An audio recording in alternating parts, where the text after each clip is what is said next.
Hey guys, how's it going? Happy Friday. Hope you guys are all doing good. It's pretty cold most places, but that's all right. I'm nice and warm in here, and I hope you guys are all warm, and I hope all of you guys are doing well. And in the stream tonight, I'm going to talk a little bit more about HR 127. Now, I'm not necessarily going to read through every last word because you've probably seen that on a lot of other channels, and hopefully you've read it yourself. But a lot of people are wondering, how big of a threat is it?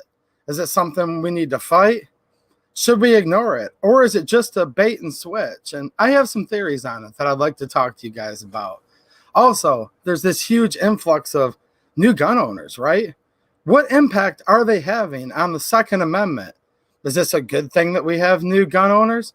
Certainly. However, I think we need to try to start talking about being true Second Amendment supporters as well. Because remember, just owning guns isn't really what this is all about. These are about our rights that were endowed by our creator. So I think we need to talk about that a little bit too, right? Gun control. Look, guys, it's imminent. And it's not because we're trying to be depressed on here all the time. It's because right now it's our time. You know, our forefathers, they were brave people. This experiment on self-governance, a republic, if we can keep it. Guess what? Right now, it's under attack. And if we can't fight and we can't stay vigilant now, we could lose this for the rest of our life. You know, these republics don't come around every day. It could be 1,000 years or longer before we could ever get this country back if we lose it. And I truly believe it's under attack, and we can't become a communist country. So it's not just doom and gloom. I'm here to encourage you guys, and you guys certainly encourage me.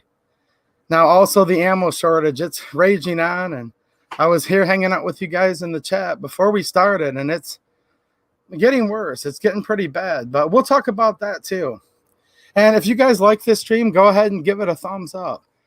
You know, Susan, they call her Susan Wiki. She's not too happy with this channel lately or these streams. So if you guys get a chance to help out the channel, the links for that are down in the description. And the main thing is just tell your friends what we're doing on here. The more of us, the better. You guys offering encouragement, networking with each other down there. That's really what we need, because what do we have if we don't have each other, right? We can all hang together or we can all hang separately. And history showed that it can go either way. And we're not going to become a communist country, and we're not going to give in. And because of all you good people, it makes me truly believe that. And I appreciate all you guys. And just before we started, one of my favorite viewers, Joe Morgan, he's always in here. You guys probably like him too. He said, "Hey, 2A EDU, do you have any good news for us tonight?" I'm like, yeah, actually I do.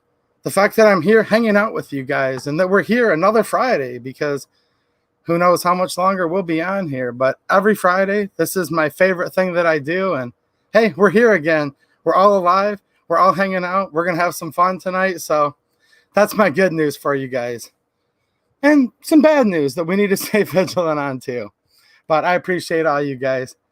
Thanks, America the Free, with the super chat. I appreciate it, man. 5.56. I think right now we can still buy about 4 rounds of 5.56 for $5.56. I appreciate it, man. And I did buy some more stuff for the channel. And I'm going to give you guys a teaser. See, well, you know, what kind of sense of humor you guys have. I did buy 1,000 rounds of 7.62 NATO. You know, we call it 308. Brass cased, kind of, asterisk, for $100. 1,000 rounds for $100. That's 10 cents a round, kind of. And if you guys want, let me know, and I'll show it to you real quick. I'm not totally lying to you, but there's definitely an asterisk there. So I can show you guys a little unboxing, a little preview of a video that I'm planning on having coming up. Pez here with the super chat. Thanks a lot, man. He says, Second Amendment Preservation Act submitted today. Call your reps and get behind it. You know what? We need to get behind anything that's good. We need to reject and we need to fight anything that's bad. But I'm glad you left that comment, because it kind of reminds me of a little bit bigger picture thing. Something I've been thinking about a lot. And we should actually support things like 2A sanctuary counties. I've met many good friends through it, and you guys know I fought hard for several counties, including my own county here in Michigan. And we're getting ready to get back into that movement again and try to make the whole rest of the state of Michigan, and hopefully this whole country, 2A sanctuaries. So we do need to get behind this stuff, and it's a movement worth fighting for. We also need to reject any gun control or any human control, period. However, I think we truly are at a time for choosing right now. And as much as we say the government didn't give us our rights, we talk about that on here every week, right? And we need to keep talking about it because there's another narrative of the other side. And they talk about socialism. They talk about communism. They say reasonable this and reasonable that, don't they? But we're the reasonable ones and we're the smart ones. And we need to keep in mind, if we look at the very founding document of this great republic, the Declaration of Independence, it makes it very clear that we are endowed by our Creator with certain unalienable rights. And amongst these are life, liberty, and the pursuit of happiness. And anyone with a brain knows that's all we really need, right? If you're alive, you have liberty and you're happy, like what more could you ever want? And it's a beautiful thing. So we can't really count on the Second Amendment Preservation Acts or sanctuary counties, even though we need to still support them. I get it. And it is a fight worth fighting. Because guess what? George Washington, the great general, he crossed the Delaware amidst a smallpox pandemic, 40% mortality rate. Yeah. Fighting against the largest military superpower of that era. It was called the British Empire, right? And against all odds, and against the fact that most of these colonists, most of these settlers, they were actually Tories. And they say maybe 3% of those people actually stood up and fought. And some scholars have gone back and said, well, actually, maybe no, it was maybe like 1 or 2%. The vast majority, we can certainly agree on, took out this great empire, this evil empire, and brought us this grand experiment on self-governance of the people, by the people, for the people, right? And that we would have a government only in the limited basis that it would be there at the consent of the governed. And it would simply be there to promote our life, liberty, and the pursuit of happiness. And that's a beautiful way to run a country. And we've all enjoyed it. You know, we probably actually all enjoyed it too much, to be honest, because we have lived in the best place in the world. And good times make weak men. And we've probably been too weak for too long. And that's why we are where we are. But as I've said before, the great George Washington, Alexander Hamilton, James Madison, Thomas Jefferson, Ben Franklin, and many others, right? You know, when the lady asked Ben Franklin, do we have a monarch or a republic? He said a republic, if you can keep it. But he didn't say he gave us this republic if we could keep it. No, these rights are given to us by God, endowed by our Creator. And if these great founding fathers didn't give us our rights, is the current Congress of the United States able to give us our rights either? Are they able to take them away? So I encourage you all to keep fighting. And this is a good fight, and it's a just fight, because in the end, this is really just a battle of good versus evil, right? I say that a lot because I mean it. And we need to keep repeating this because it's good and it's a just fight, and we need to fight it. But at the same time, do we really need to ask the Congress or your House of Representatives in your state or the Senate in your state, do we really need to ask them to give us our rights back? Because just by doing that, we've actually now kind of admitted to them that maybe the government does give rights. I want you guys to think about that. And I'm not trying to contradict. We do need to, support things like the Second Amendment Preservation Act, but really we just need to support being Americans. And we need to support this republic. And we need to support being free. And we need to recognize that freedom's never been free. There's a very high price for freedom. And freedom isn't always necessarily safe. Back to Ben Franklin again, right? Those that would give up an essential liberty for a little bit of perceived safety deserve neither liberty nor safety. And they'll ultimately end up with neither, right? So really, it's down to just kind of the core basics of things. You don't need a PhD to understand this. Just understand that if you were created, you have a Creator. And that Creator put you here on this earth with everything that you need, right? And they can't guarantee you happiness, but you have the pursuit of happiness. You have your life and you have your liberty. And we just need to choose. Are we going to exercise our rights that were given to us by something much bigger than government, something that predates government and will actually last beyond any government, including this one? So, like Reagan said, and I truly believe it when they say, I'm from the government and I'm here to help, right? That's some of the scariest words in the English language. So, yes, we need to get behind the good bills. We need to adamantly and vehemently reject the bad ones. Like, it's weird. We can chew gum and walk at the same time, right? So let's look at the point source things that are right here. Like, okay, to a sanctuary county, go to your local county. Urge, demand of your elected public servants. We need to pass this. You will not enforce any unconstitutional law because the Second Amendment prohibits you. In Michigan, it would be Article 1, Section 6 of the state constitution that prohibits. And I think you're going to find in almost all of these 50 states, your state constitution prohibits the government from treading on your God-given rights. So yeah, let's get behind all that. Let's vehemently and adamantly reject H.R. 127. But I think we need to keep looking at, and that's why I keep talking about this week after week, and I'm going to continue to talk about it. The bigger picture, right? The fact that, look, these rights are ours. They were given to us, not by the government. They can't take them away. And this government actually only serves at the consent of the governed. And as soon as we no longer consent, and we don't care, another way of saying is, I will not comply, right? Like I said, it's a time for choosing, and we have to see what's going to happen here. And we have to start looking at the big picture, because I know for a fact the other side is. And that's where H.R. 127 comes into play. Look, they call her Sheila Jackson Lee. They call her many, many things. But here we'll just say she's a real beauty in a different kind of way. And she's been introducing renditions of H.R. 127 for years now, right? I think it was called H.R. 91, if I'm not mistaken. It's been called many things. Now, every time it keeps coming back when the new Congress is sworn in. So that'd be every 2 years, right? It comes back. It gets a new House bill number. And they also add usually 3, 4, 5, 6, 7 things to it. And they did again this year. Look, it's draconian. The Second Amendment, as we know it, is basically over if it passes. So you need to reject it. You need to spend the time that you need to call your representative in the United States Congress, right? Call your national senators and let them know that if a companion bill gets put up in the Senate, that they better reject it. You're going to hold them accountable with your vote. All these things, they call it civil discourse, right? And that is a prudent way to do it. And we need to completely reject it. Now, will it pass? Maybe not. Probably not, but maybe. Because if people keep on saying on here, on social media, or just in your homes or neighborhoods or wherever you talk about these things, oh, it can never pass. Don't even worry about it. Well, hold on. Then you're going to fall into that whole thing where it's not going to pass until it does, right? So make no mistake, the other side, we can call them the left. We can call them the Democrat Party. And it's hard to really put words to it because in real life, there may be a Democrat watching this right now. Now, how you're still voting Democrat, I don't know, but that's your own choice. That's like, well, hold on a minute.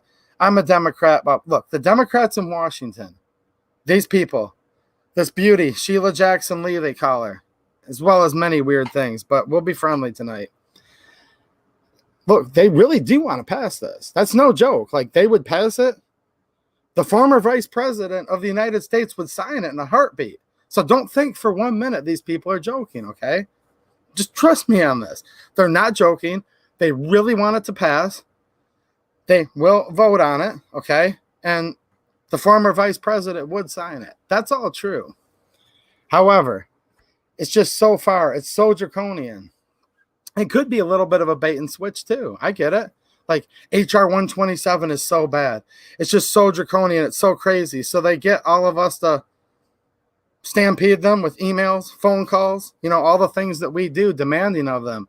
It shall not pass or you will not get reelected. It's kind of what we do, right? In a representative republic. But then meanwhile, they come back and say, well, okay. So maybe H.R. 127 was a bit much. Let's try this other one. Do you guys remember? Because they say, hold on a minute. Joe Manchin, the senator from West Virginia. I wouldn't put all my stock in Joe Manchin, first of all. Joe Manchin is a Democrat, and he's not necessarily pro-gun. Now, would someone like him maybe reject H.R. 127 if it came to the Senate? Maybe. But don't think Joe Manchin's going to save your Second Amendment. because the Second Amendment, again, is a prohibition saying shall not be infringed. The government never gave it to us. It's just acknowledging, hey, Joe Manchin, Nancy Pelosi, Mitch McConnell, all of them, they're not allowed to infringe on it, like legally, literally, because the Constitution's the law of the land. But let me tell you something about Joe Manchin. Do you guys remember? Shortly after, it was the event at Sandy Hook Elementary School. I remember it well.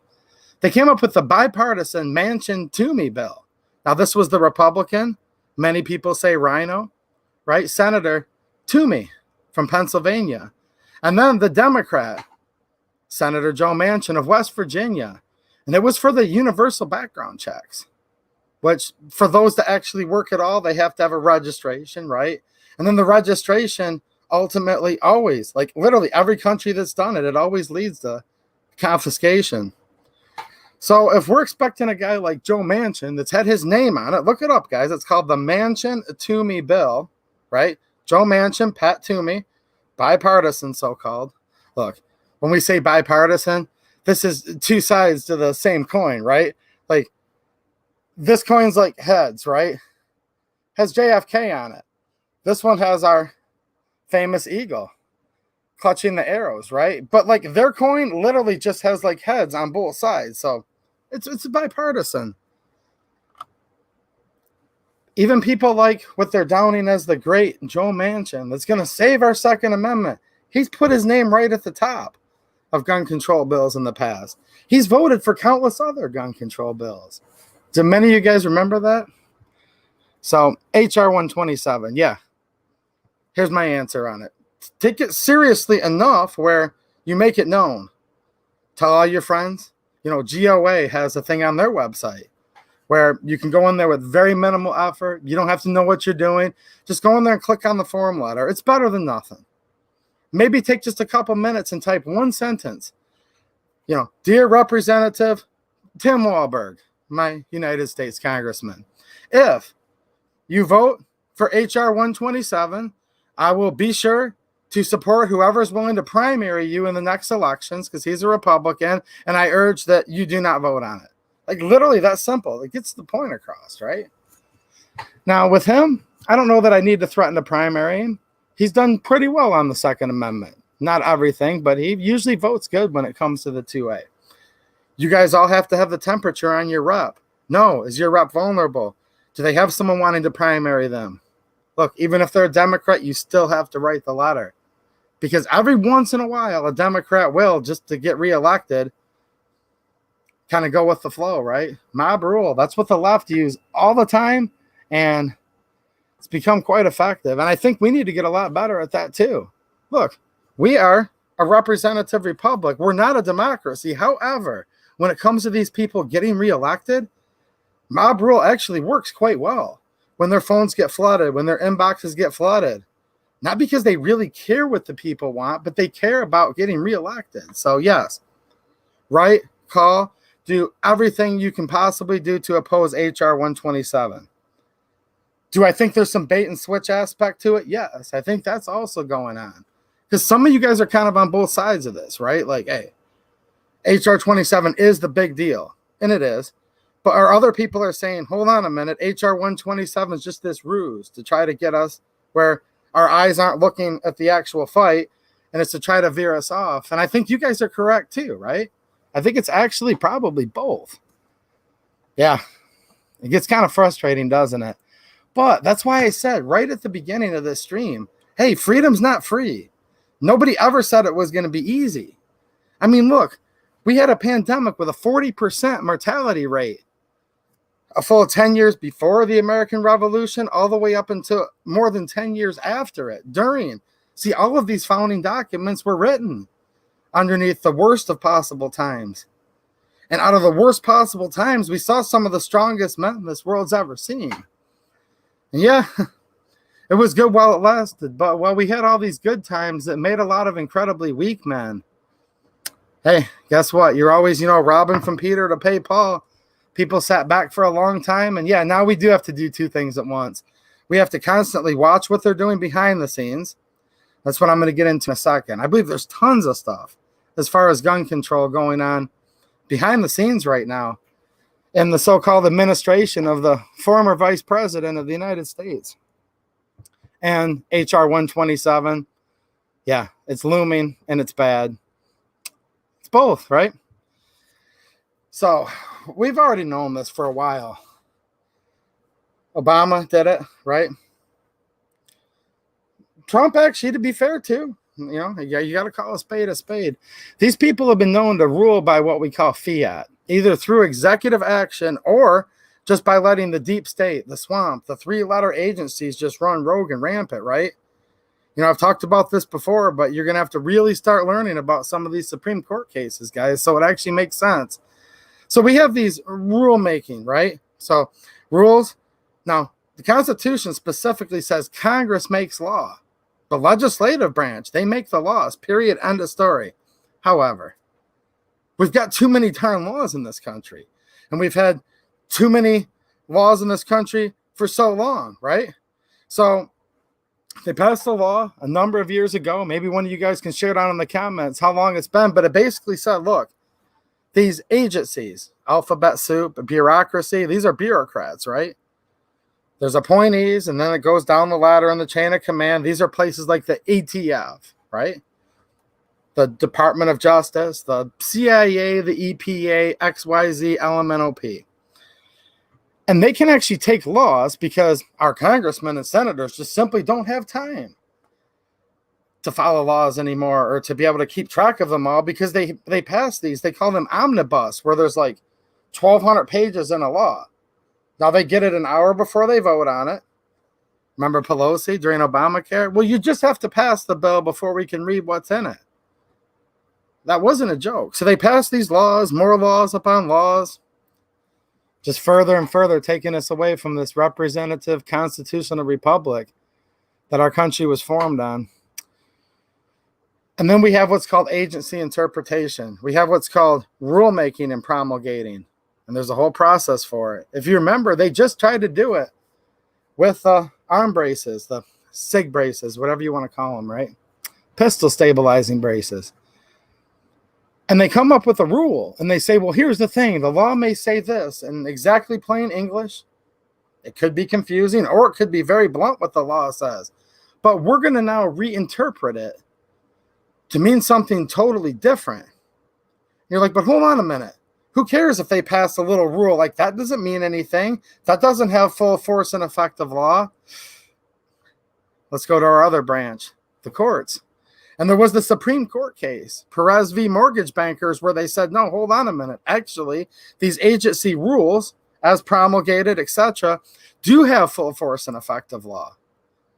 It's like, well, hold on a minute. So only Congress makes laws, but actually, no, they've delegated their authority to where these three-letter agencies can make rules that end up having full force and effect of law, and sometimes they're actually worse than a law if you look into the minutia of it.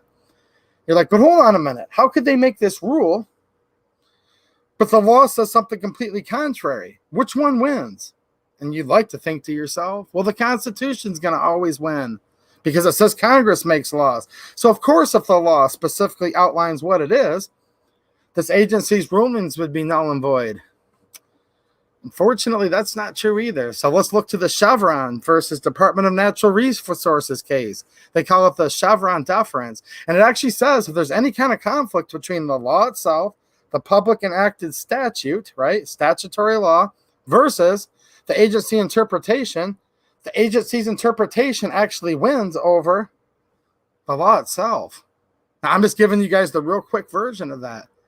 So when you look at Perez v. Mortgage Bankers saying, hey, look, these laws, these rules do have full force and effect, right, of basically law. And the Chevron deference says we take the rule to mean more and have more authority than the law itself. Now I think we're right at truly understanding the game that the former vice president and his administration are actually going to enact. And I'm going to talk about a few things that I think we should really look at. And I hope I'm wrong. This is one of those predictions where it's like, I don't want to be right. Like, I would literally give everything if I'm like dead wrong in 4 years. But I'm going to tell you what I think is going to happen and where I'm already seeing signs by the day that I think we're going to see some real low-handed stuff happening through these three-letter agencies through executive actions and all these things that have nothing to do with what the Constitution says, which is that Congress shall make laws. Curtis Reynolds with the super chat. Thanks a lot, man. He says, buy a few more seeds, freedom seeds on me, brother, before even more laws regarding those. Thanks a lot, man, for the generous super chat. I really appreciate you, man. And I definitely will, because I do actually believe there's going to be more laws, even if we use them in air quotes. Thanks a lot, man. Jay Harrow, thanks for the super chat. Another generous one. I appreciate it, man. All you guys are generous. Look, just being here is generous. There's just more of you than me, but I definitely love you guys' comments. So just keep leaving them for each other, because you guys need each other. Like, this is what we have right now. So I definitely look forward to reading all your chats this weekend, by the way. And I always do. And I really get a big smile on my face, by the way. Jay Harrow says the Second Amendment extends to all instruments that constitute bearable arms. Yes, the very text of it implicitly recognizes the pre-existence of the right and declares only that it shall not be infringed. Antonin Scalia. And you know what? Scalia is 100% right on that quote. It is all arms. Now, we talk about guns. This is a gun channel. But really, look, knife, of course, right? Hands and feet, mortar, RPG. Those are arms, right? Absolutely. And the Second Amendment doesn't say the government grants you the right to keep and bear arms. No, it just says the right to keep and bear arms shall not be infringed, meaning it was a pre-existing right. They were affirming something that was already there and basically saying the government cannot tread on that God-given right, natural right, okay? These are laws of nature. It says so right in the founding document, the beautiful Declaration of Independence, right? So here's what I've noticed. Hold on. I got one more super chat here. Thanks, man. Jeffrey Arroyo. I appreciate it. He says, hey, found a nickel-plated Taurus G3 for around $300 at mom and pop shop. I bought it because of you, my friend. Shoots amazing. Thanks. That's pretty fancy, man. 300. That's, you got a good deal. Hey, no problem. No problem. You know what? I'm not going to get into the story, but I didn't expect this. When I bought that first Taurus G2C, I'm like, look, there's got to be all these shills on here. There's no way this thing's any good, right? Like, it can't be. You get what you pay for. Well, you do get what you pay for, kind of, until you buy one of these Tauruses for like 200, now maybe $300. Dude, I'm totally impressed, and I really like them. I don't know Taurus.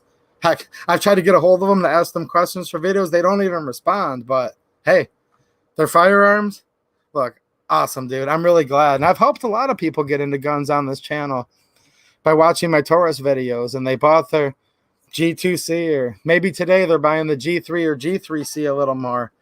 And that's awesome, because these rights that we have, they're endowed by our Creator. Look, Lady Justice, right, guys? And don't forget this stuff. It might sound corny. It was a long time ago, but you know what? It's all beautiful, and we don't need to change. I want to remain an American. The Constitution and God-given rights endowed to us by our Creator, right? Lady Justice, she wears a blindfold. She has a set of scales in one hand and a sword in the other. Just think about what that means. If you took the blindfold off of her and she was just holding a set of scales and a sword, that would make us like every other country, but we're not supposed to be like every other country. No, she's blindfolded because guess what? The Second Amendment doesn't belong to the rich. It doesn't belong to the poor, because this is a pre-existing right. This is a law of nature. And nature doesn't care if you're rich or you're poor. Poor people are born. Rich people are born. Poor people die.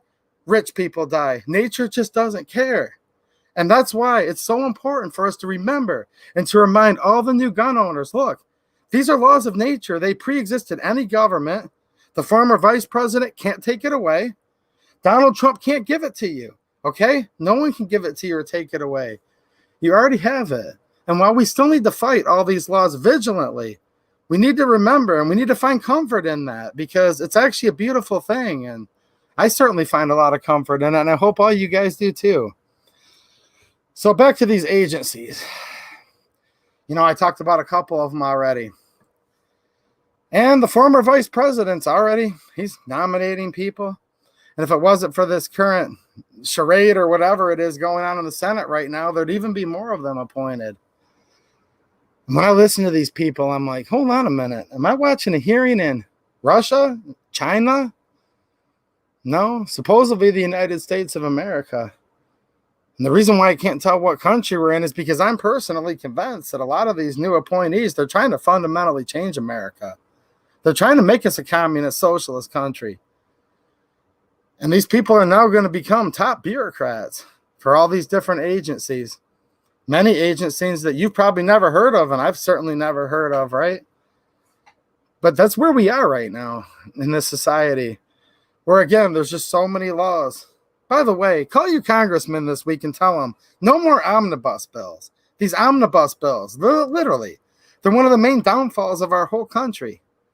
And sure as heck, they're going to continue to sneak tons of gun control on those too. And it also makes it where your congressmen, they represent usually about 750,000-ish people. That's a lot of people to represent, right?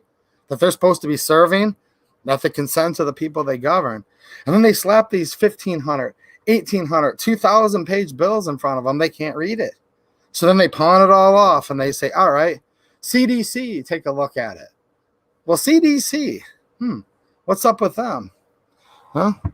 They're the ones that talk about things like health, right? Okay. We've had in the past, in the Obama administration, where they were trying to look at it, and even before that, to be fair, where they wanted to look at it as though firearms, they call it gun violence, is a health pandemic. Literally. Now, that used to mean something, and it always should mean something, even a few years ago when they said, hold on, the firearms crisis is a health pandemic. Look at the last year. Look at the last year where so many of you have lost your jobs and so many of you guys are struggling. And it seems like we've lost so many of our freedoms just overnight. Like in 1 year, it seems like we lost like 240 years of a lot of good, right? Well, now we're truly understanding what they mean when they declare pandemic. So I think we're going to see stuff. There's already been talk about it. The current nominee of the Surgeon General, okay? That's America's top doctor, for lack of a better word. Look, I know the Constitution well. I try not to keep track of bureaucrats too much because it's just like, no, I just reject all that. Anyhow, so keep in mind with the CDC, they could declare it a pandemic. They're going to try, I think. I'm being serious. And then the Surgeon General, that's the top doctor in America, is already saying that the firearms violence, he calls it, they always have some kind of melodramatic phrase for it, right? That's going to be one of the biggest health crises that he's going to look into and actually try to enact gun control through the Surgeon General's office. So keep your eyes out for that. Do you guys remember a lady named Susan Rice? Whew. I'm trying to be nice. She's another one that we'll just say she's a real beauty in a different kind of way, yet again. She served under the Obama administration. And now she's the right hand, whatever, to the former vice president. She's a bad one. She's really, really bad for our liberties, for our God-given rights, and for the Second Amendment. Well, her, the former vice president, the former junior senator from California, just allegedly had meetings this last week with some of the prominent gun control groups. This, mayors against guns, right? Every town for gun safety. Moms demand action. Moms demand attention. Boo-hoo-hoo, people. But here's the thing. A lot of these people are a joke, and we can joke about them, of course. We need to laugh once in a while. But these people are actually dead serious. You've got people like Bloomberg with billions of dollars and Soros with billions of dollars with all of their little puppet agenda organizations. They have the ear of the former vice president and the former junior senator from California. And they're already meeting with them. That is actually how I think they're going to be the most dangerous. Now, unless or until we just ignore HR 127. Look, if we totally ignore it, well, then that's going to be the most dangerous. Yeah, we're kind of in a catch-22, aren't we, guys? But think about that for a minute. Who they're meeting with. I'm noticing that Giffords is getting tons and tons of more momentum and money, and that her husband Look, all veterans obviously aren't pro-gun, guys. You got to watch out for those too. And look, all the pro-gun, all the pro-liberty, all the true American veterans in this chat, you guys especially know what I'm talking about. You guys call them Blue Falcons, don't you? Look at him. He's now the senator in Arizona. Yeah, the Giffords group, gaining tons of power. They were there too, talking to the former junior senator from California, weren't they? Got to keep an eye on that. Richard Hebb with the super chat. Thanks, man. We need to take notes on states like Texas, Montana, etc., and elect state governors and legislators who will not enforce unconstitutional gun control. Yes, sir. Yes, sir. I wish we could have more governors, more Kristi Noems and Greg Abbotts and, gosh, definitely less Gretchen Whitmer's, right? And I'm trying to be nice by calling her that. They call her many things, don't they? The Bowtie Life with the super chat. Thanks, man. I appreciate it. I think maybe he might be a Chevy guy. What do you guys think? I don't know, man. I've got a couple GMCs. Does that count the Bowtie Life? I've got a couple GMC 2500s, a Duramax, and one with the 350 gas motor. What do you think, man? Am I still a Bowtie? I don't know. He's probably like, no GMC, Chevy only. Thanks, Bowtie Life. I appreciate it, man. Okay, so they're meeting with these groups right now. These are gun control groups. They literally tell you they want to take our guns. And it's not just like with the classic, assault weapons ban, 10-round magazine, this and that. No, that's like rookie minor league stuff. See, that's what they did back in 94 under the crime bill, the Clinton assault weapons ban, and they passed it. And guess what? It cost a lot of them their jobs, and there was this huge conservative revolt. Remember Newt Gingrich contract with America came in, and we had a big red wave, they called it, come through Washington. And that assault weapons ban was actually allowed to expire after 10 long years. Now, the fact that it was ever even allowed to exist, like I said, apparently they had the consent of the governed at that time in the 90s. And ever since then, they've said, you know what? We made the biggest mistake ever. Why did we let them get a sunset clause in there? And they've also been saying things lately, and you guys pay attention. They're talking about this. Not me. They are. The other side, whatever you want to call them. They're saying, hey, we really messed up on that last one. Because when we had the assault weapons ban in the crime bill, we didn't go far enough. We left them too much wiggle room. We allowed them to have too many little. So now they're just trying to hammer us from all directions. They're trying to make it where it's a public health crisis, even though it's not. Life, liberty, and the pursuit of happiness is now actually considered a public health crisis. And that's very surprising until you actually think about it. And then it actually makes sense because truth is treason in the empire of lies, right? So in that twisted context, I guess it makes perfect sense. Yeah. Winston, how many fingers am I holding up? Tortured until he says 4, right? So in that context, look, we still need to reject it. It's actually not too surprising. They're going to call it a public health crisis. There's proposed legislation where they would want your doctor to be able to red flag you. Where you go in there and you pay for medical care. And you're like, well, what does medical care have to do with my right to keep and bear arms that was given to me by God and shall not be infringed, right? No, shut up, plebe. You're dumb. It has everything to do with it because now firearms are a public health crisis, they want to tell us, so that your doctor, that you're not going to ask what their political opinions are. And if you're lucky and your doctor's a fellow patriot, well, then you're truly lucky. But even if they're not, who cares? Just do your dang job, please, and I'll pay you, because many people spend their whole life savings on their healthcare and their procedures and surgeries, and a lot of times just die in debt because it costs so much. But that's not enough for them. They now want your doctor to be able to red flag you, which red flag is basically, I hate to say it, but as the last president that we've had said, like, take them quick, take the guns first, then due process. Now, luckily he stopped talking about that, but guess what? They're starting to talk about it again, aren't they? It's called take the guns first, then due process. Now, hold on a minute. Just literally, for them to even like say that requires the listener to be like so much dumber than the speaker. You can't say take something first, then due process. Literally, that's the most moronic, contradictory statement ever. Now, here's the problem. They just think we're morons. They can get by with saying that.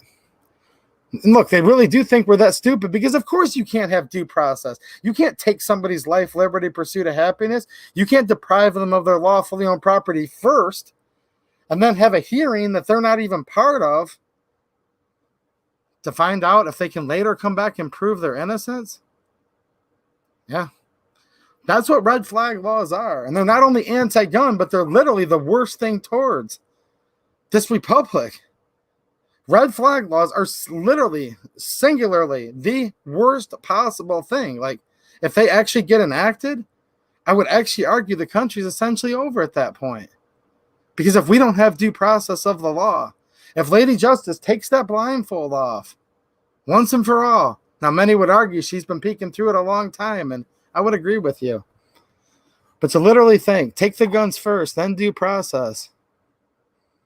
Why don't we just basically take the Bill of Rights and Constitution and shred that while we're at it too? Because to me, I wouldn't see much of a difference anymore. Because without due process of the law, what are we other than a banana republic?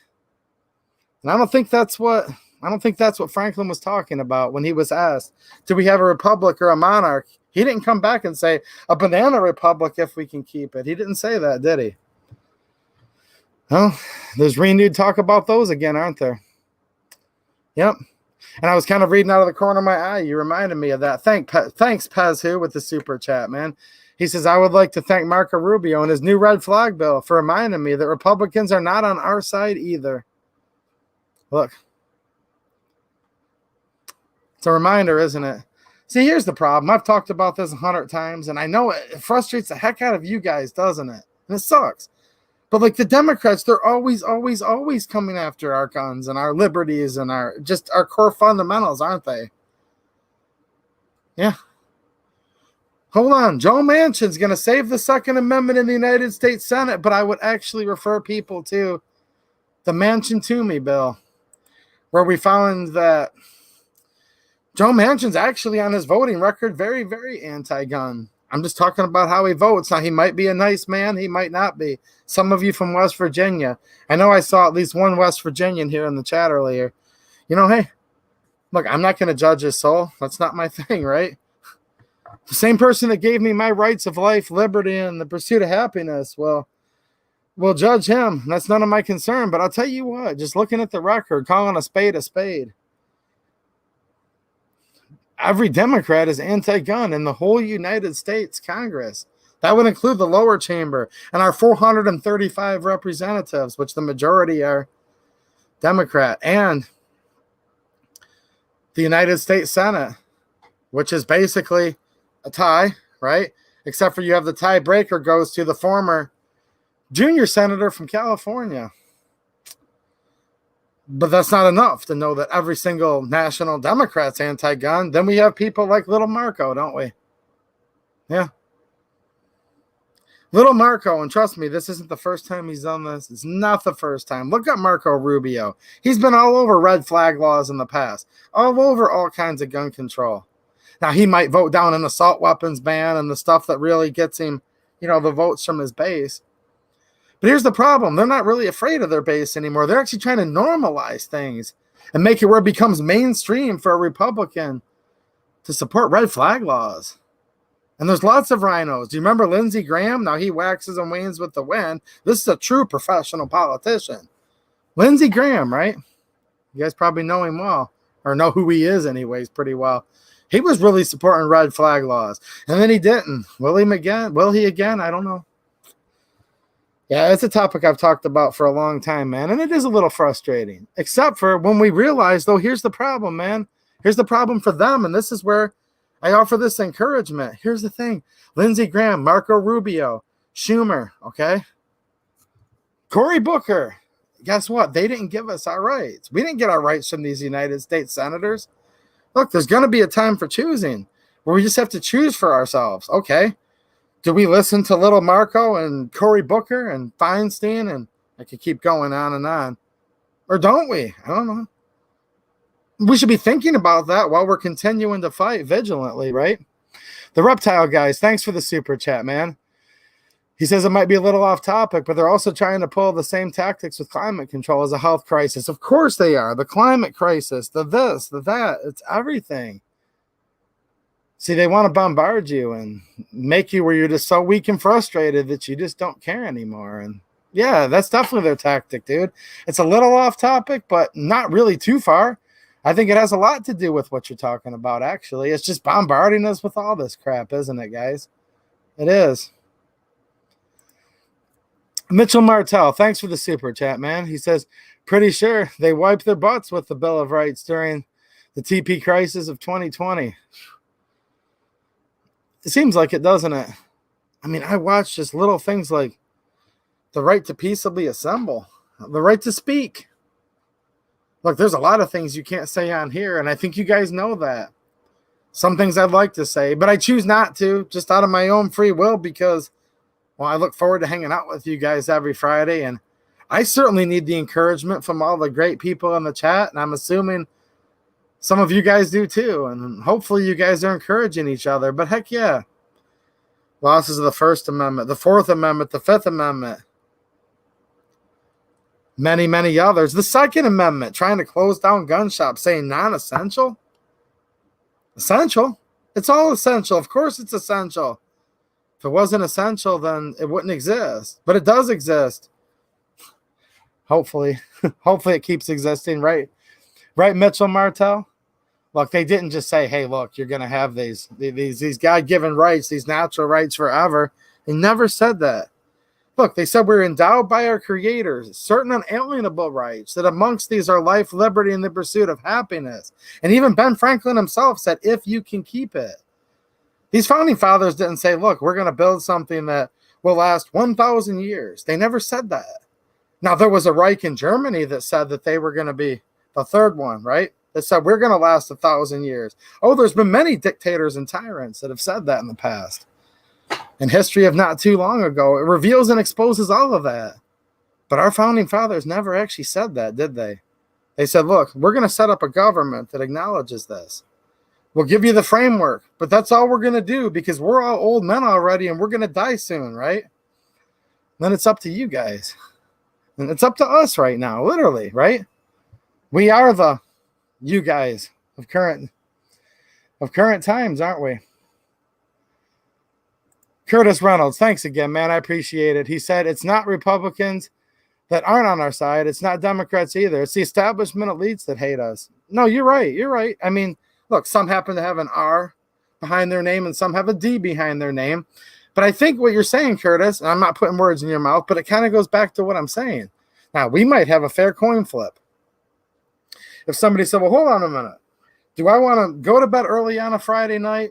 Darling, are we going to go to bed early tonight or are we going to watch the two-way EDU stream? We'd flip a coin. Because, of course, you want to watch the two-way EDU stream, but she wants to call it early night. All right. Now, there's a heads and tails where you actually have a chance of winning or losing, but then you look and you go to the United States Congress and these elites and the establishment that Curtis is talking about, and it's like, all right, heads, the Americans are screwed. All right, well, let's flip the coin. And you keep flipping, and it's heads and heads, and they won't let you see the coin. Remember Mike Pence, that coin? I digress. And then you finally look at it, and you're like, hold on a minute. There's heads on both sides. No wonder I haven't been winning, right? Is that what you're kind of saying, Curtis? I think maybe you are. He's like, no, dude, he's dead wrong. If I'm wrong, I apologize. I'm putting words in the man's mouth that I shouldn't. So let's look at this, guys, literally. For those of you just joining, H.R. 1 and 27, completely draconian. We have to reject it. You have to write your congressman. You just have to, right? While we're fighting that, because it will pass if we literally completely ignore it, and then the Second Amendment's over. But we also have to watch all these rogue bureaucrats and these agencies that actually, unfortunately, in the times we live in, look, good times make weak men. It was allowed to do it. It was allowed to get there. Look, I don't think any of this is unconstitutional. Just trying to be a realist. In our times we live in, somehow the words of the Constitution have been perverted so much that the Supreme Court's decided that, hey, look, yeah, these agencies' rulings do have full force and effective law, and actually they have more effect, and they actually beat the tie, if you will, over the legislation itself. That would be the Chevron deference. So we're going to have to look at the Attorney General's office. Of course, the good old ATF. Now, here's the thing. The former vice president has been signing executive orders and all this for what? A few weeks now. Time flies, even if you're not having fun. And people have been starting to ask me lately, well, hold on a minute. Maybe he's so sleepy. Maybe he forgot about it. And look, he's very sleepy. He doesn't even know where he is. Can't find his pen. What am I signing? Like, I get it. But his people, right? His people that surround him, look, they're not going to forget. They're not cutting us any slack either. In my opinion, and I hope that I'm dead wrong. I hope I'm dead wrong, okay? In my opinion, they're not cutting us slack right now. They're actually just sitting there behind the scenes, building a stronger case, building the walls in around us more and more. So when they do strike, it's so draconian, and it's just hitting us so hard that, in their opinion, they're hoping we'll just either collapse out of fear or frustration or whatever. I think, look, sometimes you'd rather just the enemy present itself so you can see what it's got coming. I don't think they're going to really afford us that courtesy right now. But I do know for a fact, if you listen to a lot of these nominees, they're all saying that, like, if you make me part of the EPA, I'll find a way to go after guns. Now, I'm not joking when I say that.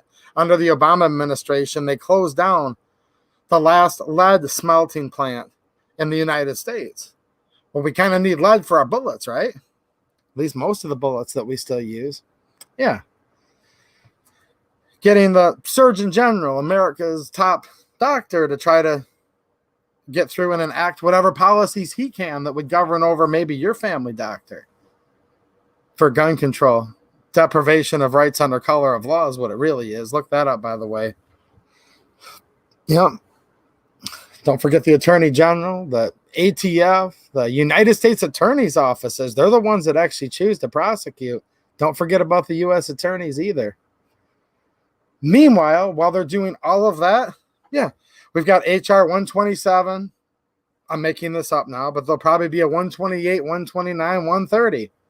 They'll have higher numbers than that, but I think you guys get my point, don't you? Oh, yeah. We might see another Manchin-Toomey bill. I mean, it seems like every couple of years, the Manchin-Toomey bill comes up, doesn't it? So, yeah, I truly believe that they're actually trying to do all of it at once. And the fact that they haven't really said much yet, well, first of all, they haven't been in, or whatever you want to call them right now. Look, I'm trying to stay away from some of that topic, but look, whatever it is, this sleepy old man sitting there and he's got a stack of folders. Like, I get it. Like, whatever you even want to call that. They're not cutting us any slack. Trust me, they're not going to cut us any slack. However, there is some things that people are bringing up to me that I want to talk about next. And by the way, if you guys are liking the stream so far, go ahead and give me a thumbs up. If you're listening afterwards, leave a comment. Look, there's tons of people lately that are saying, hey, look, I was unsubbed from your channel. So I guess we shouldn't have to think about it, but look up there and see if you're still subscribed. I had 3 or 4 people when I was hanging out in the chat earlier that are like, what the heck?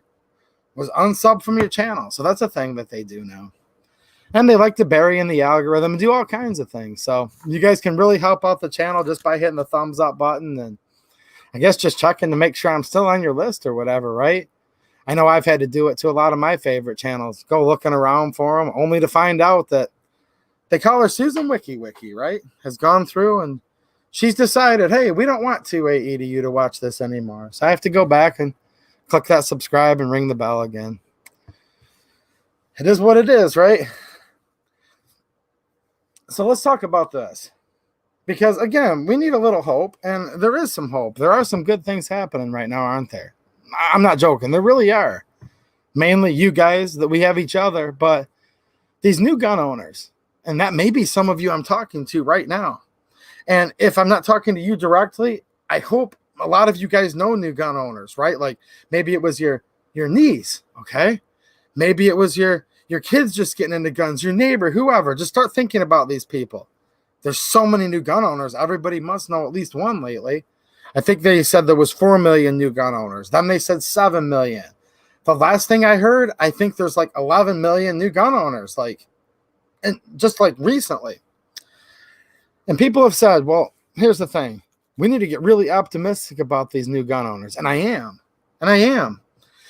But they've also said something where they say, hold on a minute. HR 127 can never pass because we have too many new gun owners for it to pass.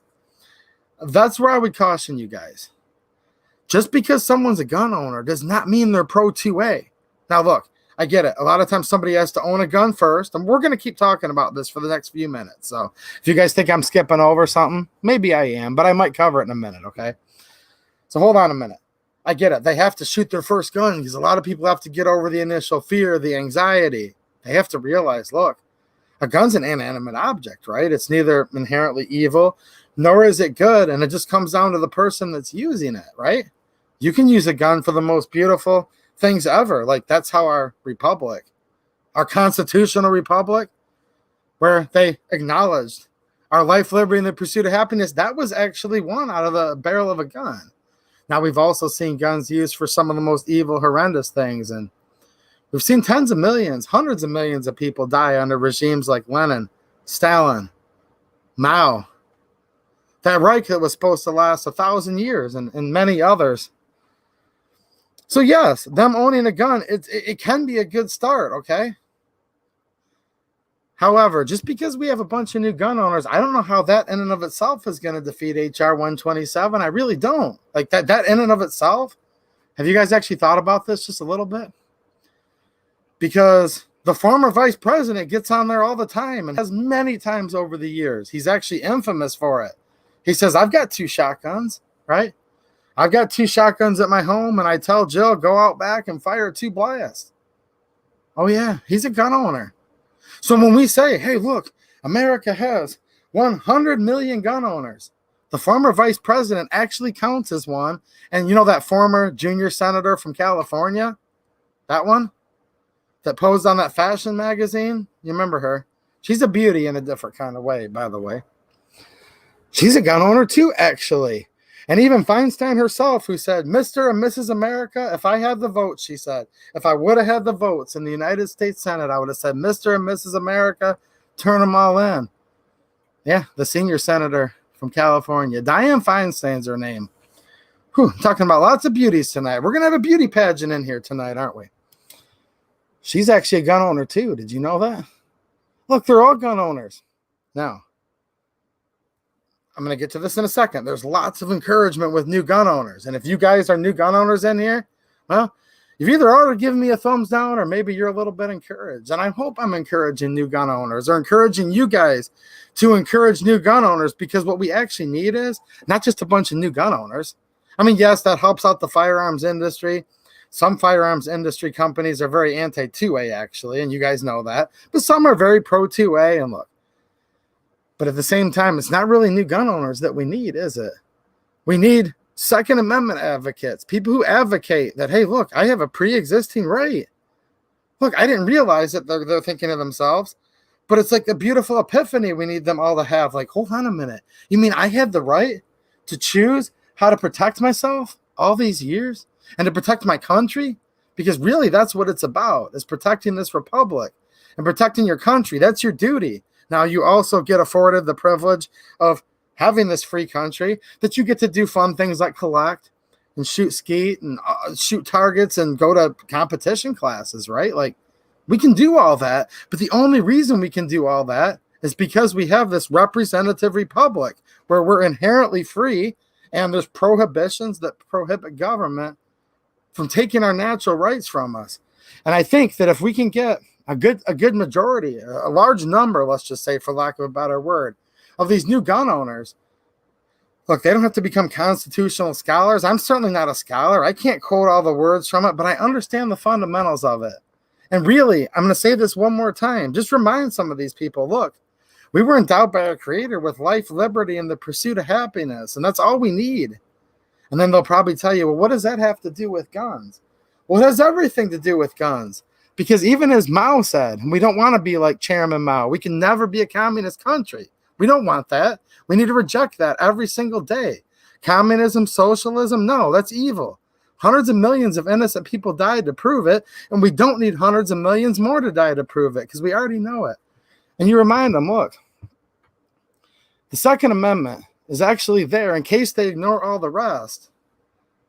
That's why it's there. A well-regulated militia being necessary to the security of a free state. So it's this simple. Look, we want to be free. freedom isn't always free, but us being well-regulated, meaning well-armed, at the ready, organized, basically where we become the large force, right? We become the military superpower. That's what the well-regulated militia meant. That's what they put in there when they said, look, a well-regulated militia being necessary to the security of a free state. And you look at them and say, well, do you want freedom? And hopefully they're going to say, yeah. If not, say, well, whatever. Move on to the next person. Look, some people aren't worth talking to. I get it. I really do, guys. It's not being cold-hearted. Just, hey, you only have so much time. If they're not worth it and they can't speak to you like a human being, move on. Somebody else probably will, though. Security of a free state. Well, yeah, we want to be free. All right. The right of the people to keep and bear arms shall not be infringed. And I think as long as we can get a bunch of new, we'll call them two-way advocates, even though, as you guys know that watch this channel, I believe anyways, it's much bigger than the Second Amendment.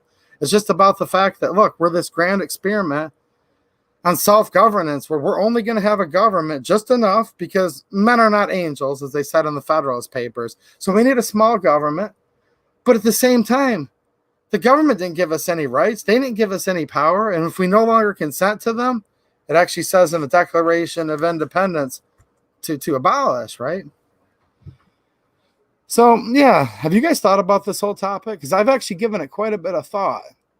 And that's why I wanted you guys to give me a minute, because it takes a minute to get through it. So it's like, okay, we need to defeat H.R. 127. That's the big one, right, that we're talking about. And people say, well, hold on a minute. We have so many new gun owners. Just by having those new gun owners means it's going to be defeated. The short answer is no, that doesn't have anything to do with it. But then you kind of go a little further, right? At least this is how it works in my mind. Maybe you guys can sort it out a little easier in your head. You probably can. You guys are usually a little smarter than me, right? But I'm sitting there thinking, I'm like, no, it has nothing to do with it. But it actually kind of does. There's an opportunity, right? Once we can get people over this inanimate object that maybe the public schools have demonized. Maybe the TV programming they watch. You know, they call it TV programming for a reason. Think about it. It's program you. Maybe they've been programmed. So, yes, it's a great first step. They now own a gun. They've now shot. Okay, we've got a chance. But as soon as I remind you of the fact that, look, the former vice president, the former junior senator from California, the senior senator from California, Dianne Feinstein, they all own guns. Like they tell you they do. Literally, they tell you they do. That sleepy old man will say, I own shotguns, blah, blah, blah. Okay? What if we had 11 million new former vice presidents by guns? I'm just giving you guys a hypothetical. It's just another way to think about it, right? Would that make it where H.R. 127 was more likely or less likely to pass? And that's a completely rhetorical question because obviously it would make it a slam dunk to pass, right? Look, we don't have time to argue about everything in life, and some people literally aren't worth arguing with. You hate to say it. God loves them. Look, we're not God. We can't we can't literally sort out every person's brain in this world. We have to be fruitful. We can't just sit there and fight all these losing battles. But I think you guys know what I mean by that. There's some people that they might disagree with you on a lot of things, but they're willing to talk. And if they're willing to talk, just remind all these new gun owners you know, or if you're new watching right now, I just want to remind you that, look, this isn't just about the guns themselves.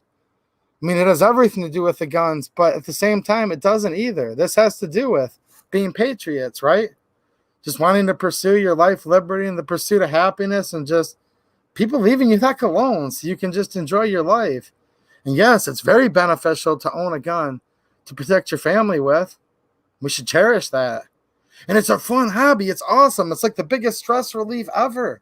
And for those of you that love sports, it's a great sport. Like literally, it's a physical sport. You use your brain, you use your body. Sometimes it's just fun to sit and clean them. We like to collect them. We enjoy the beautiful wood, the blued finishes. Look, these are all awesome things to have. But at the end of the day, it's about fighting off a tyrannical government. Because if you get a truly tyrannical government, look at other countries. You don't just get to enjoy a lot of the pleasantries and leisurely things that we do here. No, a lot of times you're eating out of the back of garbage trucks like Venezuela, or you're sitting there waiting for incoming mortar shells to hit your house at night. Hey, I'm not trying to be doom and gloom, but it happens. And in many other countries, and it has happened in the past, and it still does today, right? So yes, if we're getting, a vast majority of these new gun owners as Second Amendment advocates, heck yeah. That's very encouraging. New gun owners, that's irrelevant. That means almost nothing to me. If you just say it on its face, keeping in mind the former vice president of the United States is a gun owner himself. And here's the thing that's going to really suck, guys. He probably has a more expensive collection than any of ours. I'm not even joking when I say that. Like, we're talking like $30,000, $40,000, $50,000 over-unders I've seen him holding before in the past. Not even kidding either. He probably has a more valuable firearms collection than you, and you actually helped pay for it when you worked your whole life. Just think about that. Don't think about that. We're having a good time tonight. Let's see here. Pizzazi Morano, thanks for the super chat. We'll never have a well-regulated militia while we have men and women in uniform flocking to Washington at the thought of killing other Americans. Man, that's really, I totally get it. That's a complicated topic, isn't it? It is. I don't have time to talk about everything on here, but geez, that's a whole nother thing. What's going on right now in the military? How they're basically putting a pause on everything so they can sort through, and like the way I understand it is they want to find the patriotic ones and sort them all out or demote them to where they'll only have bootlickers. Now look, I don't mean that to disrespect for anyone that's currently serving, but correct me if I'm wrong. Is that actually what they're trying to do right now? Oh yeah, an oath breaker is the very worst thing, man. Someone that puts on a uniform and takes the oath and then willingly breaks it. It's called deprivation of rights under color of law. Anyone that takes an oath. I don't know. I'm going to phone a friend and call on some of the veterans in the chat. Maybe you can help answer his, not really his, look, it's not a question. Maybe you guys can opine on this comment. It's tough. Because I'll tell you what, man, some of the most diehard men and women I know took that oath and they fought like hell in communist countries so that we would never become a communist country. I don't want to just disparage the military. I don't think you are either. But there's certainly a lot of people putting on a uniform and flocking to deprive us of our natural rights under the color of law. And well, I'm just not that smart, man. I seriously want to hear.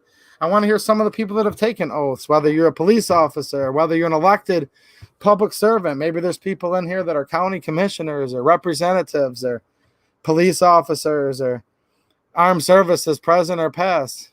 It's a tough thing, and it is something to think about. It really is. I'm just not smart enough to give an answer on it. I don't know if anybody is. But I do know exactly what you're talking about, and it does bother me a lot. Patchworm Boar Cleaners, thanks for the super chat, man. Another 556. Are you guys all AR guys in here? Is there any AK guys? Now, look, I'm not trying to ask anyone to give me a bigger super chat, 762, but 545? Nah, I'm just messing with you guys. Patchworm Boar Cleaners, thank you. Says there will always be tyrants, and they always want slaves. Well, that's true. They need the slaves, don't they? Yeah, that's what tyrants do. They don't care about your party, race, religion, or anything else. Well said. I agree with you, man. And it's always been that way, and I think it always will be. But that's all right, though. I don't really worry about those people too much. Like I said, it's a time for choosing, and I'm going to choose liberty, guys. Look, happiness is a state of mind. I'm going to pursue it. Look, we're endowed by our Creator. Life, liberty, and the pursuit of happiness. I'm going to keep pursuing it, man. Robert Albert with the super chat. Thanks a lot, man. He says, we all know what HR 127 proposes to do. Yep, that's why I didn't read it tonight. Now, I can pull it up if you guys need me to. Let me know, okay?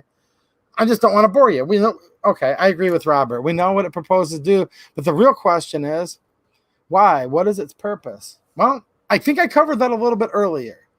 So, real quick, its purpose is this. It's so draconian. Yes, they do want it to pass. Okay? Make no mistake, Robert. They want it to pass. Will it pass? Well, no, until it does, because here's the problem. If we keep saying no, it can't pass, that's actually when it will pass. And trust me, they want it to pass. So, we need to defeat it. Now, I think what you're also getting at is this. It's also there to kind of keep our eye off the prize, or we're over here fighting. Look at this. Aunt Jemima. Shout out to Aunt Jemima. We don't like cancel culture here. Her family. Look, the Aunt Jemima character was, these were professional black women a long time ago that actually played the part. They were professionals. They were Aunt Jemima. And one of the families was very, very ticked off and very sad that they had canceled their great-great-grandmother, aunt, etc. And they begged Aunt Jemima, don't take these off of there because these were black civil rights leaders of a long time ago, and they meant a lot of our family, and they really did a lot. And they did. I've talked about this in other streams. And just want to show support still to the, the families of the people, of the women that were actually Aunt Jemima. What's its purpose? It wants us to look over here, beautiful bottle of syrup here, Aunt Jemima and Mommy, You can see why they like each other. I don't blame either of them, do you? And then all of a sudden, boom, this next executive action just blindsides us. It's both, Robert. If they can get lucky and it goes through, that's what they want. If they can literally just use it to keep our eyes off of the true fight and blindside us, of course they're going to. That's what these people always do. They always do both. Look, they're kind of one-trick ponies, but the best part about them is, best part is, they'll just keep doing it over and over and over again, and they hope that we just get too bored over time and can't keep up with it. But we know what they're doing, though. That's probably why Susan doesn't like me on here anymore. So if you forgot to give me a thumbs up, it's real easy, guys. If you're on your phone, just hit the X for the chat for half a second. You can hit the thumbs up, hit the chat again, and you're right back in the game. And leave a comment if you're listening later. They say that helps. We'll see. Curtis Reynolds. He says, I like to rattle can camo mine and then just sit and stare at them in admiration. What do you rattle can camo in? Your syrup bottles or your... I've been all over the place tonight. I'll check with you real quick here and see what you're talking about. Tim 18 Wheels, how you doing, buddy? What's up? He says, 2A EDU, think about how many countries people have had to face off against armored vehicles while unarmed. Socialism. I know. See, here's the thing. People say, but it could never happen here. Well, they said that in all the other countries. It could never happen here until it did. Now, I don't want it to happen here. I don't want to say I don't think it's gonna. I want to say we need to stop it. Mike McClune, thanks for the super chat, man. I appreciate it. He says, hey, 2A EDU, hello from PA, Pennsylvania. Nice looking bear, by the way. Oh, yeah. I used you, Susan Wiki reference earlier this week. Do I owe you royalties? Hey, dude, just being here is plenty royalty. $5, that covers your royalty for a while. What do you guys think? Should I charge him $5 every time he said? No, I'm not going to charge you, man. Susan Wiki's her name. Look, guys, there was a time. Those of you that have been around the stream for a long time, there was a time she had a chance with me. She did. Me and her could have been friends. We could have been friends. No, I never liked her, but I used to buy her roses. Do you guys remember that with the extra long thorns on them? And we could have been friends at one time, but you know what? You never want to say never, do you, Mike? But not so much anymore. Susan Wiki's not really been too happy. And I'm not too happy with her either. The Reptile guys, thanks for the super chat, man. He says, do you think if I use your Amazon link for red iron oxide, aluminum powder, and maybe some ammonium nitrate fertilizer, I will make it to the list? Well, I appreciate you supporting the channel.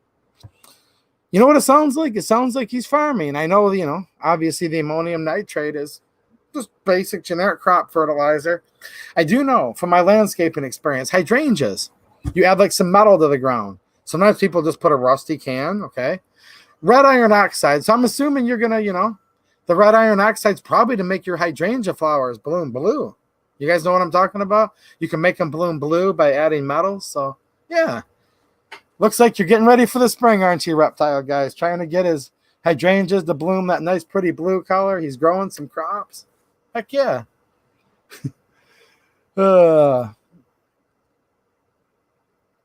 What have you guys got going on in here? John Williams, you bailing out of here? Hopefully you got to hear me say hi right before you left. How you doing, John Williams? Nice to see you, man. Gosh, there's a lot of good people in here. People I've been hanging out with a long time. Wow. Have I ever told you guys I'm lucky to be hanging out with all you guys?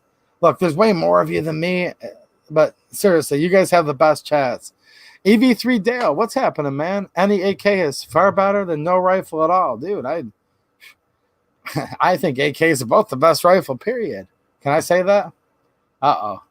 Somebody just gave me a thumbs down when I said that. Can you believe it? I think they were joking. What do you guys think? HR1 is more dangerous. Fred Tussing says, is HR1 more dangerous? Is. You know what? I'll look into that. I've slept since then. No, there's a lot going on right now, guys. Trust me. Try to keep up on all of it.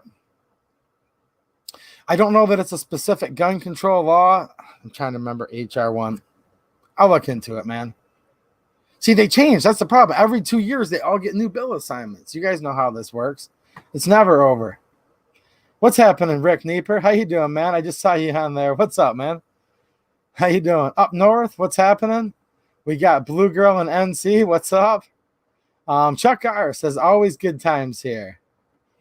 I said Bloom, you know, like Bill Alexander. What's up, Bill? You know, he's talking about red oxide and his nitrate. He's a gardener, apparently. I understand. What's happening, Denny's plant-based journey? How you doing, man? Another 556. Ooh, I think, you know what I'm actually thinking about doing, guys? Ooh, maybe I shouldn't. I think I know what's going to happen to me. Let me ask you this first. Will you guys still be my friend if I might be inclined to do a video soon where I go AR versus AK for like SHTF? You know, that's what we talk about a lot lately. What if I do that video? What if I picked, I'm not even going to say it. What do you guys think? Denny, what's up, man? He says, as a preacher, I pray we never have civil war. Amen, man. I never want that.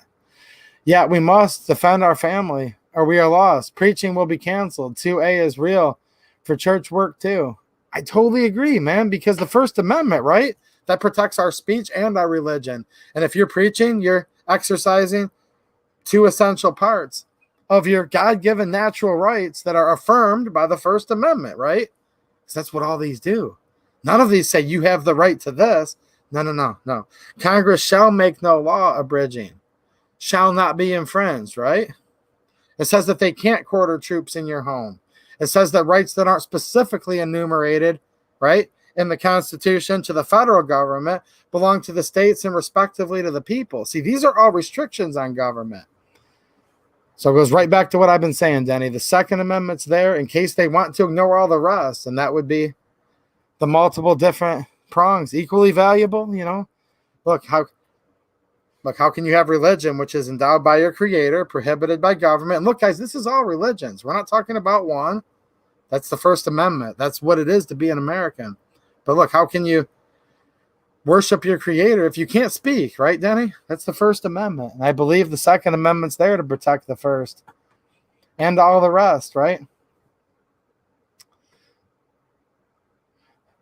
What are you guys talking about here? Are you painting your ammo, Curtis Reynolds, or am I taking you totally out of context? I'm gonna go read this weekend, and then I'll be like, oh, I took him totally out of context, but it's all right. What's happening, Joe Morgan? How you doing, man? I'm just scrolling through, trying to say hi to all you guys. There's a lot of you guys in here, which is cool. Len Holt, what's happening, man?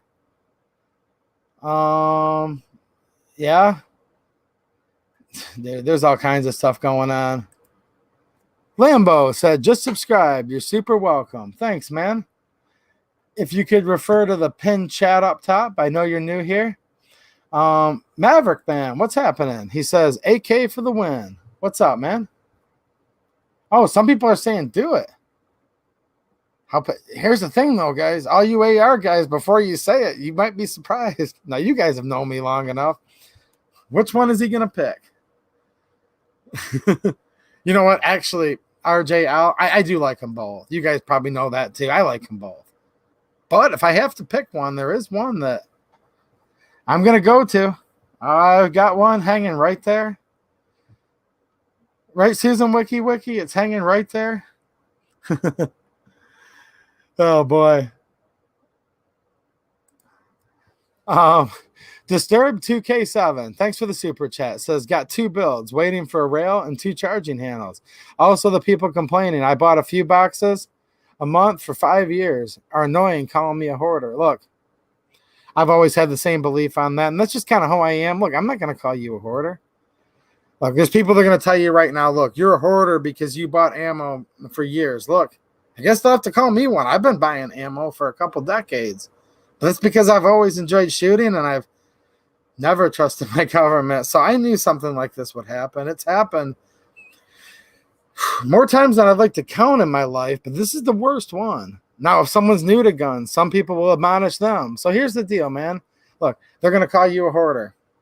I'm not going to say that. But I bet you're not going to. I hope you're not going to anyways. You're not going to tell the new person that you're an idiot because you didn't buy it. Look, people choose.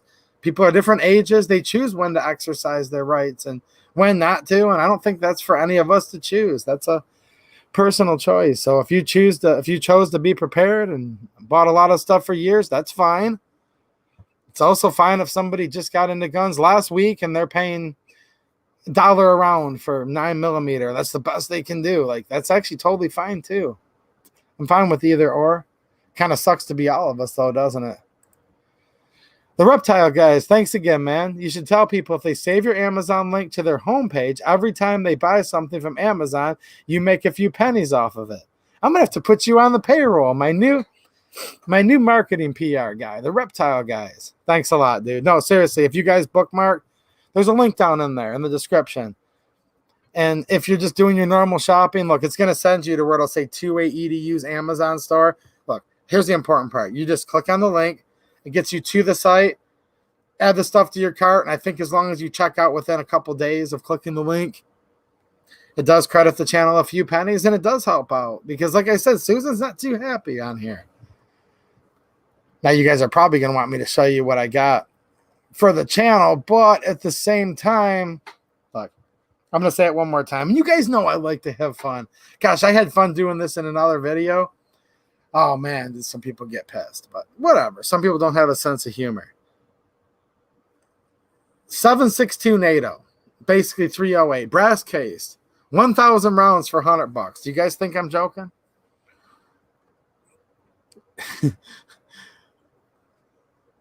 What have we got going here? But yeah, thanks, Reptile guys. You guys can all help out a little bit. That's awesome. You know, I ain't begging you to, but it doesn't cost you anything. Curtis Reynolds, what's up, man? Thanks again, dude. He says my AR Desert Sand pattern digital. Okay. My 7mm Rem Mag Woodland Green pattern digital. Nice. And my Walther Desert Sand. That's cool, dude. Heck yeah. We're not gonna be, I can't even see you in your avatar. We're gonna be like, where the heck's Curtis Reynolds? And oh, that's a good thing though. I want Curtis on my side, that's for sure. 7mm Rem Mag. I'll take him on my side. What's happening, Amber? How you doing? Nice to see you. Jeffrey Arroyo, thanks again, man. He says, Cabela strikes again, friends. Awesome prices. That's the thing. Cabela's, Dunham's, when you guys are able to find it there, it's actually like an awesome price, right? Finding it, ooh, that can be tough. That can be tough. Jeff Fuss, how you doing, man? Nice to see you. Look, I was just talking about you. I don't know how to get a hold of you anymore on Facebook. I'm going to put my email in here. Could you please email me, Jeff? Because we're talking about some 2A sanctuary stuff, and maybe you have a list of counties, okay? I was telling some people, we're trying to find Jeff Fuss. Like, how do you find him? I said, look, he's been in my streams the last couple weeks. Maybe we can find him. And look, Jeff Fuss, guys, thanks a lot, Jeff. I appreciate the super chat again, dude. Jeff did a lot for the 2A community. Michigan for 2A sanctuary counties, right? Huge Facebook group. Was very, very powerful instrument, right? And getting so many 2A sanctuary counties passed. And like a lot of people, he fell to him and his page and all of his hard work and many, many other people too, you know, good people that Jeff's friends with, got canceled by Mark Zuckerberg, right? Is that what they call him? Zuckerberg, Jeff? I appreciate you, man. And a lot of people in Michigan, you know, I don't know how many people actually know who you are, but Michigan for 2A Sanctuary County's Facebook group, you know, I appreciate it. But send me an email if you could.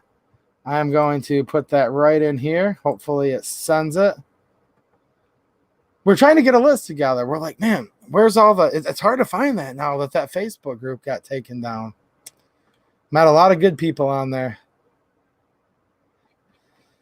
Cancel culture, right? Denny's plant-based journey. Thanks again, man. Blackout 2, but limited ammo. No AK here. Come on, man. No AK. Nah, I've been into the AK a long time. I really like the AR. I think there's pros and cons to both, actually. I could sit there and probably almost make equal arguments of AK versus AR. I really could. But at the end of the day, there is one that I choose. And I have reasons for that, right? So what do you guys think? Are you guys kind of looking at it like me just a little bit?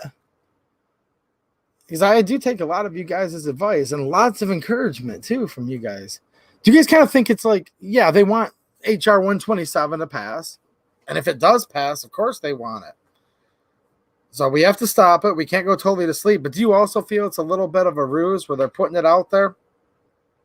So we're not paying attention to like the Surgeon General and the CDC and all this crazy stuff. What do you guys think about that? Also, I'd be curious what you guys' opinions are. Have you really thought about this? You know, do you really think that just having millions of new gun owners, if they just own guns and you just stopped right there, do you really think that's enough to help anything? Or are you also starting to think that, hey, now if they become 2A advocates, if they become believers in natural rights, endowed by a creator, now we've got a chance.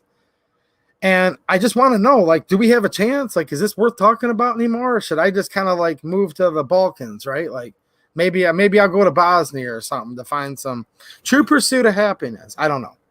You guys know what I'm saying, right? I actually told a friend that in real life the other day. I said, getting ready to buy me a place in Bosnia Herzegovina for the better gun rights. And he's like, shut up, dude. I'm like, I'm kind of joking, but I'm kind of not.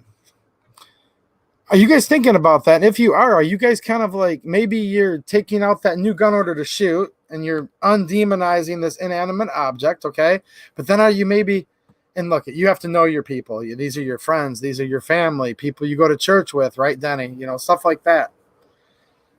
You kind of know, you can kind of tell when it's time, but have you guys started to broach the topic of them actually understanding what the Second Amendment means and what it protects and what it means to have rights? I don't know. Just let me know. Just let me know what you guys are thinking here, because I'd like to think it's a fight worth fighting. I think it is. I just want to know what you guys are doing. You know what I'm saying? Linda, 2A girl, you keep changing your name. Still just as pretty, but you keep changing your name, girl. What's happening? You guys notice that? She's changed her name more than...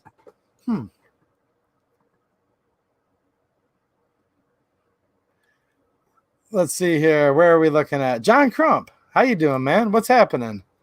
He's another good one. I appreciate all your hard work, man. I do. Thank you. He says you can love both rifles is what he's saying. Yeah, you can. I love both. Look, I think there's one that I might go for a little more, right, John? But hey, look, I love all rifles. It's a... Where's that guy? What's she call herself nowadays? Is she Michigan girl or Linda 2A girl? What is she? Is she still in here? We won't say too much, right, John? But sometimes you like so many guns, it's to the point where it's like, well, hold on a minute. There's enough love to spread around, though. We won't say how many guns, right? Susan Wiki. Ooh. Hi, Susan. Says, hey, 2A EDU. Where's my flowers? You know what, Susan? You haven't been too good to the last streams. Like I said, you had a chance. Now, look, Linda 2A has always been prettier, but we still could have been friends. You remember when you told me, Susan, hey, can we just be friends? Not so much. Susan Wiki's not been treating the channel good lately, guys. What's happening, Blue Girl NC? She knows a good one when she sees one, don't you? What's happening? Where's Paul? Are you in here, Paul? How you doing, man? Maybe Paul's in here somewhere. Let's see here. Teng Shu. Look, it's hard for me to pronounce names. How you doing? I've been seeing you chat quite a bit. You had some good comments before the stream. I appreciate you being here. Hold on, Susan Wiki. Sio22 says, but I said, look, she had a chance. She said, can we just be friends? And I said, maybe. I don't know. And now I'm basically like, I don't think so. No, she's not really happy with 2A EDU right now, guys. It's actually true. Pizzazi Murano, thanks for another super chat. I appreciate it. It says, my family comes from Holocaust survivors and Soviet Union labor camp survivors, and yet they don't understand the Second Amendment after immigrating here. Why is that, man? Look, there's some things you guys are going to have to teach me how to do. I don't know how to have all these conversations. How can they not understand that? See, look, it talks about despots. It talks about despotism in the Bill of Rights, doesn't it? Or in the Declaration of Independence. And them trampling on the Declaration is enumerated in the Bill of Rights, saying you cannot tread on us. How can they not understand that? It literally talks about absolute despotism in the Declaration of Independence. And you're talking about people that are Holocaust survivors. They call them gulags, right? Soviet Union labor camps. Now, you would think they would understand the despot part, right? Do they not understand that actually they were endowed by their creator all that they're ever going to need? And they actually had that when they lived in Germany, when they lived in USSR, Soviet Union, you know, wherever they were at the time, behind the Iron Curtain, right? They actually were endowed by those unalienable rights there too. They just didn't have a framework, a constitution and bill of rights that forbid the government from treading on them. I don't know. I guess it's a blessing and a curse, right? It's a blessing that we have these rights and that we understand that we do, but it's, I guess, kind of a curse because sure makes it painful watching them wanting to take them away, right? I don't understand it either, and I don't want to call them stupid people. That's not what I'm calling them. I just don't understand how. It's not that they lie, I guess. They just know things that aren't true, right? Is that the old saying? I don't know. I don't understand it, though. I really don't. And I wish I could understand it better. But I do get a lot of encouragement when people come in here and they say, look, my family's from China, they'll say. You know? Now, they're not still in China, or they wouldn't be in this chat. Like, you know, that's not allowed. Or as we just said, you know, they're of that Reich that was supposed to last 1,000 years, and they somehow survived it. And behind the Iron Curtain, you know, calling it USSR, Soviet Union, Warsaw Pact countries, right? And they'll warn us, and they'll say, no, you guys can't give in. Like, we know the other side. And I get a lot of encouragement from that. I do. And look, it's not necessarily that the whole world cares about everybody. I don't believe in all that propaganda. Look, who truly cares about you is actually probably just a relatively few amount of people truly, and that's okay. But at the same time, there's a lot of people who do collectively agree in just general freedom, and a lot of them are telling us from across the world, because sometimes we're just so stuck we can't see the forest through the trees, and they can. And there was a British viewer here recently. You know, there's a lot of good people from what they call the other side of the pond. There are actually.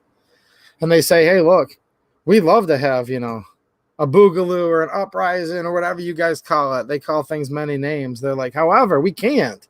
We already got so disarmed. It's so far down the road, we couldn't even do it if we wanted to. And I think we should be encouraged by that and smart enough to actually listen, right? Alexander Schneider, thanks a lot for the super chat, man. How you doing? Another good Michigan guy. Nice to see you. I appreciate it, man. Susan Wiki. Some hillbilly named Ozark told me about this here place. Ooh. Be careful, Ozark. Be very careful. Don't. Ooh. Be very, very careful. Curtis Reynolds, thanks again, man. He said, I sent you pictures of your email, just the rifles. I don't have a photo of my Walther. Did I respond to you? Sometimes I just look at emails and don't respond. And if I didn't, I wasn't trying to be rude, but I know exactly what you're talking about now. Nice. A lot of people send me gun pictures, so thanks for telling me that was you. Does anyone else shoot the 7mm mag? I know Curtis has talked about it on here before. Great round, man. Paul S., thanks for the super chat, man. You didn't need a super chat me. I was just saying hi to you, you know. Look, I'm smart, Paul. Look, I say hi to your better half first. You know, of course, we like her more. I mean, right? You get it, Paul. Now, so make sure you're still here, man. He said, just being quiet as usual. Can't get a word in edgeways, LOL. What's happening, man? How many of you guys do that? Now, in some cases, like with Paul's, he's hanging out with his better half. Some of you might be your worst half. I don't know. Are there a lot of couples that watch? What's happening, Raw Feeding 101? How you doing, man? Nice to see you. I came in your stream like a week ago and said hi to you, and you were just saying goodbye. Like, my timing was terrible, but I said hi. How you doing, man? We call him Dog Dad, right? You guys remember him? He's been around here forever. And if you have a pet and you care about how it eats, you should really go over there. I've been known to watch his streams and don't even have a dog, right? But seriously, he's a pretty good guy, and he like literally helps out his viewers a ton. So, longtime friend of mine, definitely go over there and check his streams out. They're like every day during the week, and he will literally sit there and like give you information that's like very priceless on your dog and its diet and how it's eating. And he's a published author, and just go over there. You guys will know what I'm talking about. He's kind of a big deal in that genre, and he's nice enough to literally sit there and like help you guys out a lot. He says our break-in period's real. Okay. Now, are you talking break up like with Susan Wiki? No, we were just friends, dude. Me and Susan were just friends. We didn't break up. It was, oh no, I'm sorry. Let me reread that. Our break-in period's real. Okay. I almost thought you said break up. I've had issues almost every time I've shot a 22 rifle of mine until the other day when it ran every single round. You know what? Yeah, they are real. I definitely think break-in periods are real, especially with 22. It can be finicky. Now, depending on the firearm, you're breaking in a couple things. You know, the metal-to-metal contacts, also the magazine, moving parts. Look, I've said this a million times, guys, and you gave me the reminder to mention it again. All you new gun owners out there right now. It totally sucks. I get it. You spent too much on the gun. You spent too much on the ammo.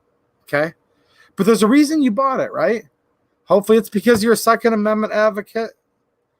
But whatever reason you bought it, because it's fine. You can buy. Okay. You actually want it to work, right?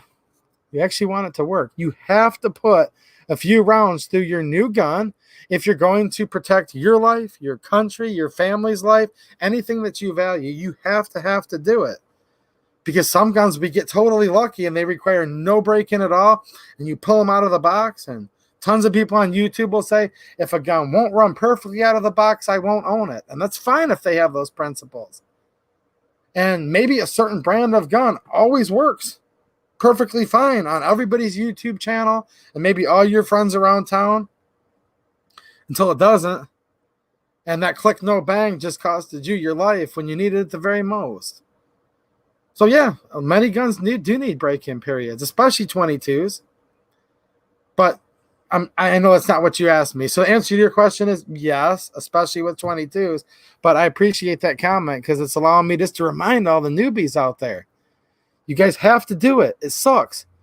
Don't carry a gun around unless you've shot like, look, if back when ammo prices were cheaper, I'm going to move the goalpost a little bit just because I'm a realist. But I used to tell you guys, like, pump 500 rounds through that thing. And then your carry ammo, pump at least a full 50 rounds, if not even 100 if you could. I get it.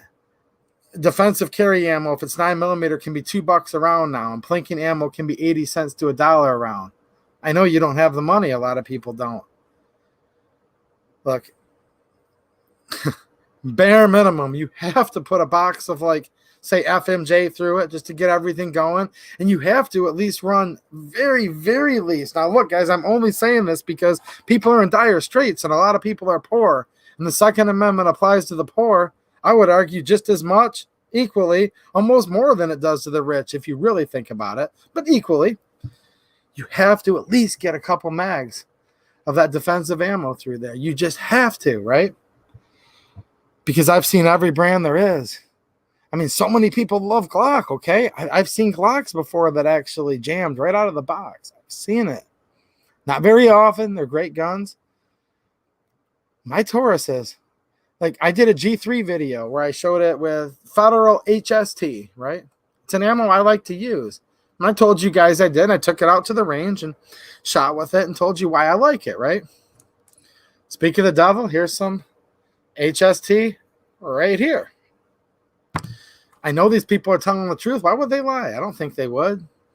They said, hey, man, mine jammed on the HST. I'm like, good to know. I said maybe look at polishing your feed ramp a bit, swap out to another mag. Let's, maybe switch to a different ammo in your gun. I don't know. Now, all of mine, my G2C, I have a couple of them, right? My Taurus G3C, my full-size G3, they all like the HST. I've ran it in the 124 grain standard pressure plus P. I've also ran it, with the 147 standard and plus P. Like, I've ran multiple pressures, grain weights of it. All my Tauruses ate it up. Some people, I know they're telling me the truth. Theirs just didn't. So, yeah. Look, there's nothing wrong with you or your gun if you get a jam, but really start taking all this stuff into account before you carry it, right, on the regular. Or maybe it's on your bedside stand for a bump in the night. Hey, maybe it's just you believe in a well-regulated militia and you're at the ready too. 22s, there's probably somebody out there, and that's fine. I ain't going to rip on you. Not my choice, but there's probably someone defending themselves with a 22. I have found 22s to jam more than most rounds, just to be honest with you.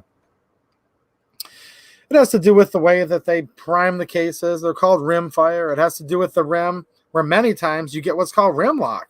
If you don't load magazines in very particular ways, they can get what's called a rim lock and jam in the magazine. We call it failure to feed. Call it whatever you want. Jammed.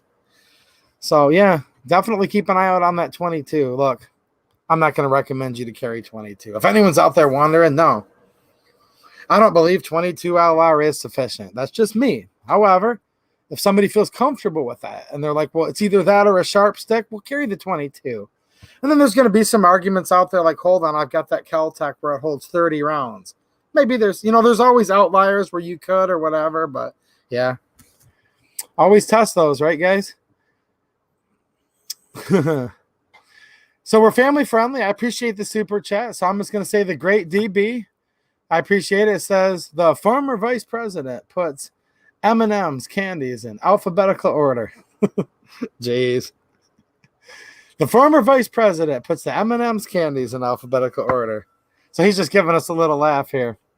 We went from 22 long rifle jamming to... that was funny, man. What have we got here? Thanks again, Raw Feeding. I keep wanting to call you Dog Dad. That's a compliment, though, right? Isn't that what your friends call you as Dog Dad? I think they do. He says, for clarification, Rossi RS-22, I remember you telling me about when you were going to buy it. You got that cheap, didn't you, man? And it was the same Browning ammo I've used the entire time I've owned it. Cool, cool. Hey, Rossi, they're part of the whole Taurus conglomerate, right? At least they used to be. If they've switched recently, then maybe I'm behind the times. But, yeah. I don't know, 22s can be a little finicky. I'll tell you what, my TX22 sure been nice. Yeah, 2A. Look, I'm 2A EDU. This is 2A. I've seen 2A around, by the way, in different people's streams. I think you're on Matt Christensen's stream, aren't you? What is it called? The Matt and Blonde show now? Great show. I hope to see some of you guys in there. Me and my lovely wife, we like watch it every Sunday, like clockwork. We loved formerly Beauty and the Beta. Now it's called, I think, the Matt and Blonde show. Matt Christensen. Awesome show. I think I recognize you from there, don't I? But I hope to see some of you guys in the chat. I always go over there and say hi. Yeah, we got failure to feed. Look, we just call it whatever here. There's noobs out there. They can call it jam, FTF, whatever, right? Anthony Castro, those are great guns, Taurus. Heck yeah, man. I agree. Let's see here. People are talking about slugs getting banned. Dang. Circle back, right? Oh, yeah. Jeez, oh, Pete. Whew. Wow, what a you-know-what show, right? Oh, boy. No, people love 22s. People love it. I get it. Some have never missed a beat. I'm just telling you, why would I lie to you guys? I won't condemn you. Do whatever the heck you want. You guys know me well enough by now. I hope you do.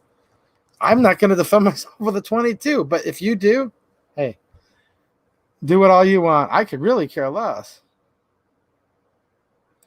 Brastard762, what's happening, man? How you doing? He's actually right, guys. He says 12 gauge is already banned. It's just allowed right now under the sporting clause. It actually is. And the sporting clause, right, Brastard, is actually deemed or governed over, however you want to call it, by the Attorney General. Am I right on that? I think at any time, with a whim, it says I think the sporting purposes clause says any arms that are deemed as a sporting purpose by the Attorney General, right? Yeah, that could be pretty scary, pretty quick. There was something I was going to ask you, Brastard. One of my friends on here that you also know said, hey, Brastard was making a comment somewhere about the AC Unity mags. Was that in my stream? Do you know anything about those? Because I've had pretty good luck with them. If there's something wrong with the springs or followers, look, dude, I get tons of comments, but send me an email. I also want to know what your opinion is, Brastard, about the Burdan rifles, okay? From RTI, the cut down ones, like how the labels were. I know you what I'm talking about, Brastard. Thinking about getting one. I got one of the full-length Russian Burdan rifles for $5. Now they've gone up to $8. Now they've cut the cut down for $5, which if it was just a sporter rifle, heck no. But since the Ethiopian military did it, it's kind of interesting me. Or anyone else that's into like high-level geekery of old antique rifles, let me know. Let me know what you guys would do. Royal Tiger Imports has the cut down Russian Burdan rifles right now. I don't know. I probably won't be able to save up the money till they sell out, but just wanted somebody's opinion on them. Yeah, Michael Knight. Thanks, man. That's a good idea. Anyone tracking Miller v. Becerra? Yes, I've been tracking it actually for years. It seems like it's been years since it's been out, right? Says you should be. It could set precedents for future federal infringements. Yes. No, there's lots of things to talk about, and I certainly can't talk about everything in every single show. But yeah, that's a good one. Now, I was talking to thanks, Brastard. Well, I'll look for that video, man. I'll make a video on AC Unity. Now, I appreciate it because I've had good luck with the mags. If there's an issue, I'd like to know and let the people know, right? Look, here's where I'm at with the ammo shortage. I was just talking to my friend. Supermatch GNA. So if you guys are ever in Southeast Michigan, Newport is where he's at. His name's Matt. He's a great guy. Considered him a good friend for a long time. It's called Supermatch GNA. Definitely go there and see him.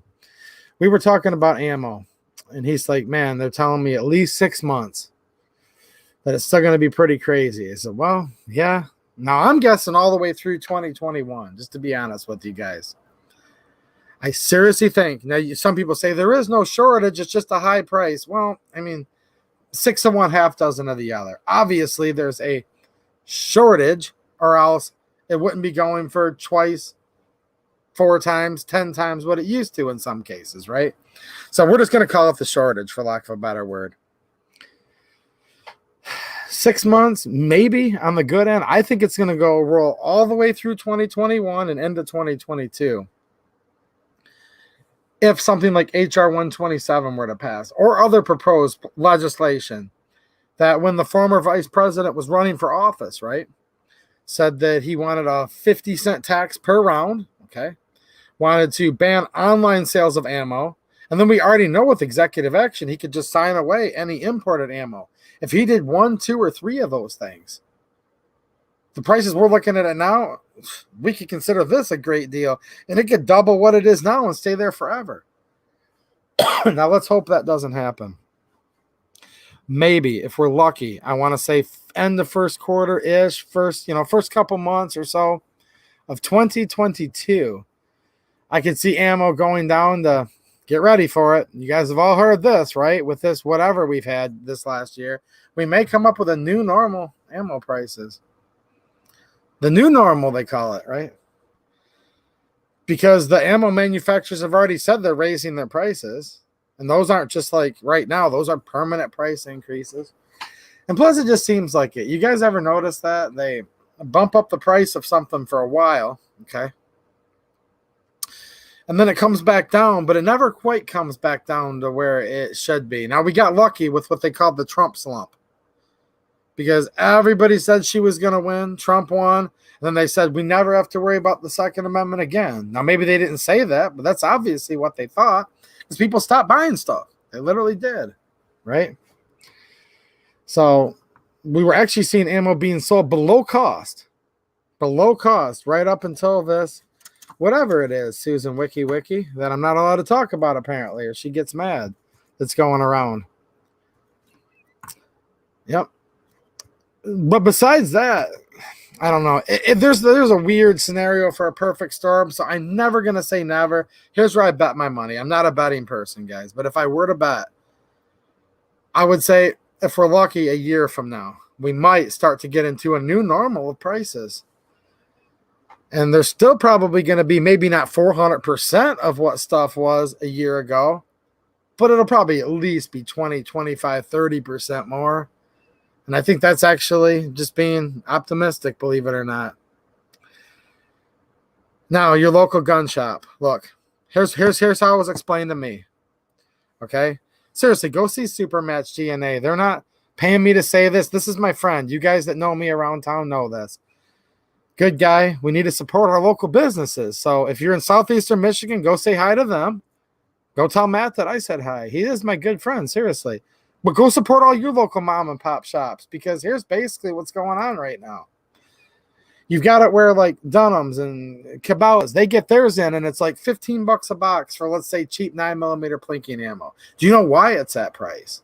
It's because they made large contracts and put in purchase orders and pre-purchased large amounts for the year ahead of time. So they're still getting it in at that, we could call it grandfathered or old price, because they were willing to, part of this is called putting money up front. Part of it, you guys know that run businesses or work in corporate America, it's called a purchase order. It's your intent to purchase, saying you can hold me to it. So they sign purchase orders. That's why they're still getting it for that cheap of a price. Now, this comes with trade-offs. You may wait in line for 2 hours to get your 2 or 3 box minimum, maximum rather, at the big box store. Or you could wait 2 or 3 hours in the cold and they say truck didn't come. Truck came, it didn't have 9mm. Like, all these things happen to us, right? That do this. I don't have time to do it. I work too much. I run 2 small businesses, and I barely even had time to do anything on here because there's this hit and miss snow, lake effect snow. You guys know what I'm talking about if you live around Michigan. Pennsylvania even gets it worse than here. Someone's going to come in and say, you don't even know snow. I'm in North Dakota or Minnesota. And then the Texas and Florida guys are going to come in and be like, haha, it's sunny and 75. Yeah, I get it. Anyways, look, that's why the big box stores are getting it that cheap. Just because your local gun shop is charging, say, I'm just going to go with this as a constant. Let's just say this. By the way, Howard's Feed and Wax. I love this stuff on my wood stocks. Let's just go with this because I've talked about it a lot. This TV Scorpio. This is a 9mm full metal jacket, plinking. Okay. Now, this might have been 12 to 15 or even sometimes online, $8-9 online a year ago and more. Like, I get it, right? You may find this to be $40 at your local gun shop. And you're thinking to yourself, well, the local gun shop has to be ripping me off because when Cabela's does have it, they let me buy 3 boxes and I wait in line and they usually don't have it. You guys know, it's all a trade-off. What's your time worth? Do you have time? Whatever. So if they're selling it at Cabela's for $15, my local gun shop must be ripping me off. Actually, probably not, guys. Seriously, probably not, because here's how this works. Your local gun shop doesn't have the volume. He doesn't have the national chain, doesn't have they're called purchasing agents to sign these big POs. No, he's actually just buying it as he needs it. So he wasn't able to secure 100 million rounds for the year ahead of time like the big box stores did. And that's why they're still able to sell it to you as maybe a slight increase, but very similar. Now, it's possible your local gun shop is the devil and is ripping you off. Like, I get it. There's really bad gun shops out there. But don't just assume that since Dunham's has it for 15 or Cabela's, that your local gun shop's ripping you off, okay? Because I'm not going to give you the exact dollar figure, but I'll tell you guys this. My local gun shop, Supermatch G&A, he's selling this for like $40 a box, and he's paying in the very high 30s. Like, if you guys knew how low his profit margin is, I was like, dude, like, why are you even, like, selling it? And it's like, well, he wants the people to get ammo. Somebody buys a gun, they need some ammo. Like, he doesn't have the hard rule like a lot where you have to buy a gun to get ammo. He'll still sell it to you. His percentages are, like, embarrassingly small because he didn't have the buying power and didn't have the hundreds of millions of corporate dollars to sign those purchase orders to buy a whole year's worth at once. And this is from a local gun shop that I completely know and trust. So I assume that applies to a lot of your gun shops. you might be surprised how little they're making, if not sometimes even losing money or breaking even when they're selling this to you at what seems like a fairly high price. They might literally be selling you this box of ammo for $40, and they might have paid $38, $39, or even $40 for it. They're just doing it so that they can get the sale of the gun. Now, some of you guys aren't going to believe me, blah, blah, blah. Trust me. I know there's a lot of stuff behind the scenes with the ammo, and I actually do buy into a lot of the theories about it, okay? And your local gun shop could be a total ripoff, but try to think about it a little bit. Did they treat you fairly before this happened? You know, you can kind of tell, right, when you get a vibe. Is this a good dude or a good chick working behind the counter or owning the company or whatever? Just try not to be so short to judge these guys, because when I found out what my local gun shop is paying for a box of ammo, it actually kind of made me sad to know that it's that tough, that he has to charge that much and he's making so little. He was making more money per box when he was selling it for $12 a box than when he's selling it for $40. So there you go. That's the situation we're in right now. And I do think there's a cabal going on with these big conglomerate ammo companies. I really do. But we need to probably just be mature enough to separate the two and not eat our own and take it out on our local gun shop, because I'd say most, you know, this is a big country, a big place. I've met some real jerks too that own small gun shops. I have. But a lot of them are real good people, real nice. And I know over at Supermatch, there shall not be in friends, like period, end of story. Not like kind of, sort of, but literally. Yeah, it sucks right now. And I was like, man, but you're making money hand over fist, right? He said, you know, I've had some good months lately, but trying to stay in business. They're not necessarily making what you guys think they are right now. And it sucks because they might get a shipment in of 100 boxes of ammo and have slim profit margins no matter how high it is, because they're not able to buy directly from the company. That's what a lot of people don't know. I just wanted to let you guys know this to put it into perspective. Your local gun shop, there's probably zero chance they have the buying power to literally make direct purchase orders with Vista Outdoors. They can't do it. So they have to buy it from a middleman. Believe it or not, a lot of the middlemen they're buying from are the same places that you're buying it from online that have these big online ammo shops, and they might give your local gun shop like 10, 15% off, maybe. That's not much. That's not a big market in retail, 10%. You guys know that if you've ever run a small business. I don't know, maybe I bored you guys, but I'm just trying to put it into perspective. There's a lot of stuff going around right now, and it's not good for a lot of people. This whole year's been terrible for the small business. I think gun shops did pretty good too. I'm not trying to like completely feel sorry for them, but right now it just sucks because they can't get stuff in stock. They sold a ton of stuff right away, and now they're struggling to replenish in many cases. Colin Smith with Super Chat. Thank you. Says it sounds like Susan Wiki is a little sour from the breakup. Yeah. What's that saying about a woman scorned? Oh, geez, man. Well, like I said, I mean, my eyes are on a much more attractive lady that's in the chat right now, to be honest with you. However, we could have just been friends, right, man? Mike McClune, thanks again, man. He says, in PA, State Rep Brian Sims of Philadelphia has reintroduced a bill to implement background checks to purchase ammunition in PA, and that's House Bill 393, and I encourage you guys to resist that with every bone in your body, because that's bad news. You don't want that. You don't want that. People in California might know a little bit about that, but we don't want it at all. So some of you guys, I mean, we've got John's hand loading. What's happening? He says at 280, that is true. The smaller guys get ripped off and have to pass on the cost. That is true. Look, I had a talk with, like, look, this guy's my friend. Like, not just friends, because, like, if he closes his shop down tomorrow, he's not going to. He better not.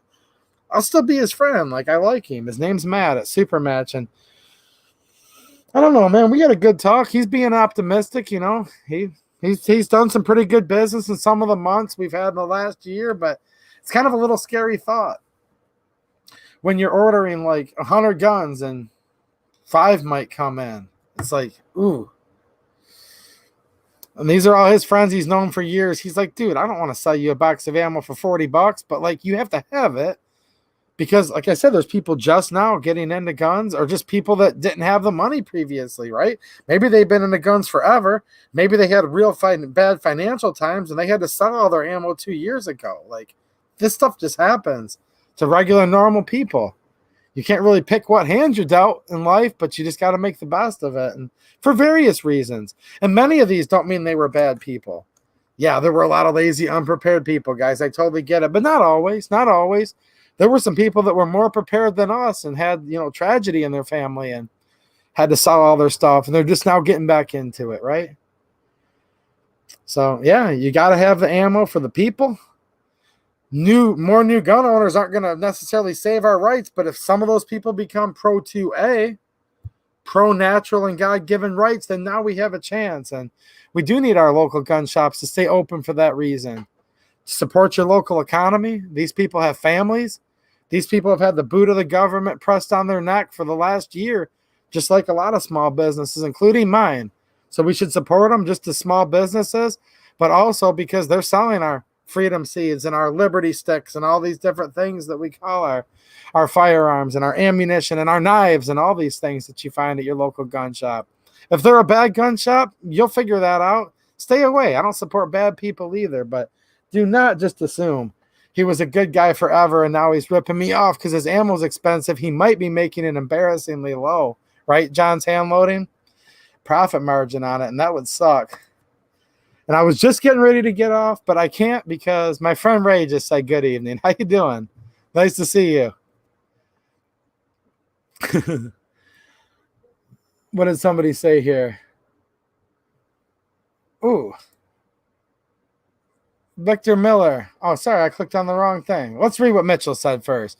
He said, that's what I'm buying, switching between M80 and M118LR when I can find them. All right. Just so you know, I have not posted a Susan Wiki for 3 weeks now. Someone else has picked the ball up and run with it. I thought that was you, Victor. Ooh. Do I actually have the real Susan Wiki in my chat? What do you think, Ray? Will you protect me from her? What are we going to do? We got tough guys in here like Pillbox Bunker. He'll make sure. What do you think, Pillbox? At the end of the day, though, we're going to have Ray come in and save me from Susan Wiki's in the house. What's happening? Love you too, Ray. She's like, you better if you're going to sick me on Susan Wiki. I knew you would. Thank you. Tennessee Patriot. Nice. Just bought a Riley Defense AK. Okay, cool, man. Let us know how that worked out. Hey, let me show you this guy. I'm going to get off in 2 seconds, guys, okay? Don't worry. I'm not going to charge you. I'm not going to pay you time and a half overtime, but I'm not going to charge you for it either. So, okay. Lovely packing foam. Look, I actually wasn't joking, guys. This is your homework assignment. You guys can look this up. This is AM31. Now, how do you pronounce this? Where's all you Germans out there? Sprechen Sie Deutsch? Is that how you say it? 50 Patron Man over 762 mm by 51 DM 28A2. All right. Lost tag 97 MO585. So that's a teaser of what I got here. This is your homework assignment, Ray. Yep. You guys better focus. This is pass fail. No. It says it's 762 by 51, and I promise you guys, there's 50 cartridges, 50 Patron. And this was $5, so this was 10 cents a round, and I promise you it is. And you guys will have to actually find out why. Hey, I told you guys, I bought some 762 NATO, and this is currently, this just came in 3 days ago. 762 NATO, 10 cents a round, asterisk. Someone's going to get real pissed. They're going to be like, what the heck, dude?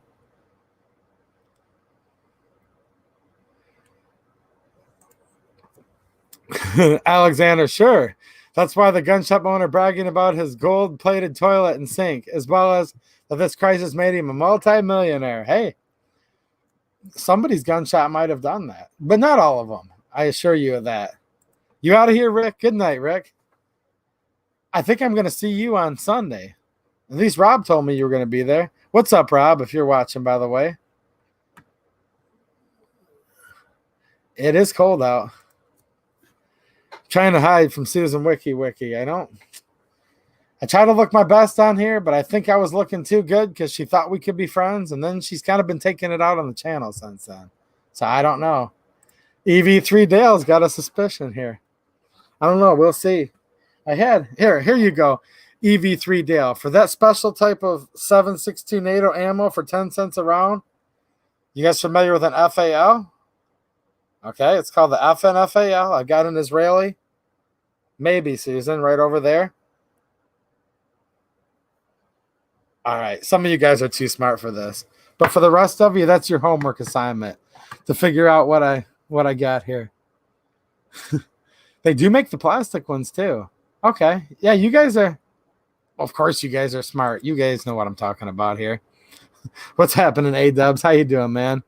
Threaded from my pleasure. What's up, man? Scarface Nixon, how you doing? Do I like my 308s? Sure. Actually, I really haven't met a gun or caliber I don't like, to be honest with you. Yeah, Paul Ross, gun shop owners got to make hay before the sun stops shining. I know. See, look at that on the screen. It's a real beauty in a different kind of way, as we say, right? Oh, boy. Threaded for my pleasure. Would like to take you out on a date, Susan Wiki. Nice. Nice. All right, guys. I will show you what I've got going on. They're not tracers. Look, I bought them for 10 cents a piece. I'm not trying to be vogue. Gear knives and more. He said, you're the best, bro. Well, thanks a lot. I appreciate it, guys. Brian M., thank you. I seriously love the encouragement from you guys, too. I really do. And if you've been this much of a slacker, guys, I'm just getting ready to get off. Hit that thumbs up. It's totally free. I assume Susan and some of her cronies have already probably hit the down, so maybe you guys can help me out just a little bit, right? Landon Wood. If my guns were kids, I'd be negligent for not feeding them. Ooh, feed your kids, guys. You know, feed your kids first, right, Landon? If your kids are fed and your old lady's even a little bit happy, buy some ammo as much as you can because you're going to need it. I don't know. Do what you want to do. You guys know that. All right, guys. Guess what time it is? Time for me to already start looking forward to next week. So get on there. Call your reps. Let's start talking to more people, though, around town. You know, your friends, your neighbors. Let's start making these people just have a little fun and encourage them and let them know. Say, hey, this is a gun. You've understood why it's valuable now. Here's what you're going to need to do to keep it. And you know the people, you know, that you interact with better than I do. So I trust you'll all use good judgment on that. And I think that's our best chance right now. But watch out. Watch out for the former vice president and all his people. Oh, they're going to be slipping a lot of stuff in through the cracks. Executive orders, agencies, this, that. Oh, yeah. All right, I'm out of here, guys. I appreciate all of you, and I will see you very soon. All right, thanks for watching, and have a good one.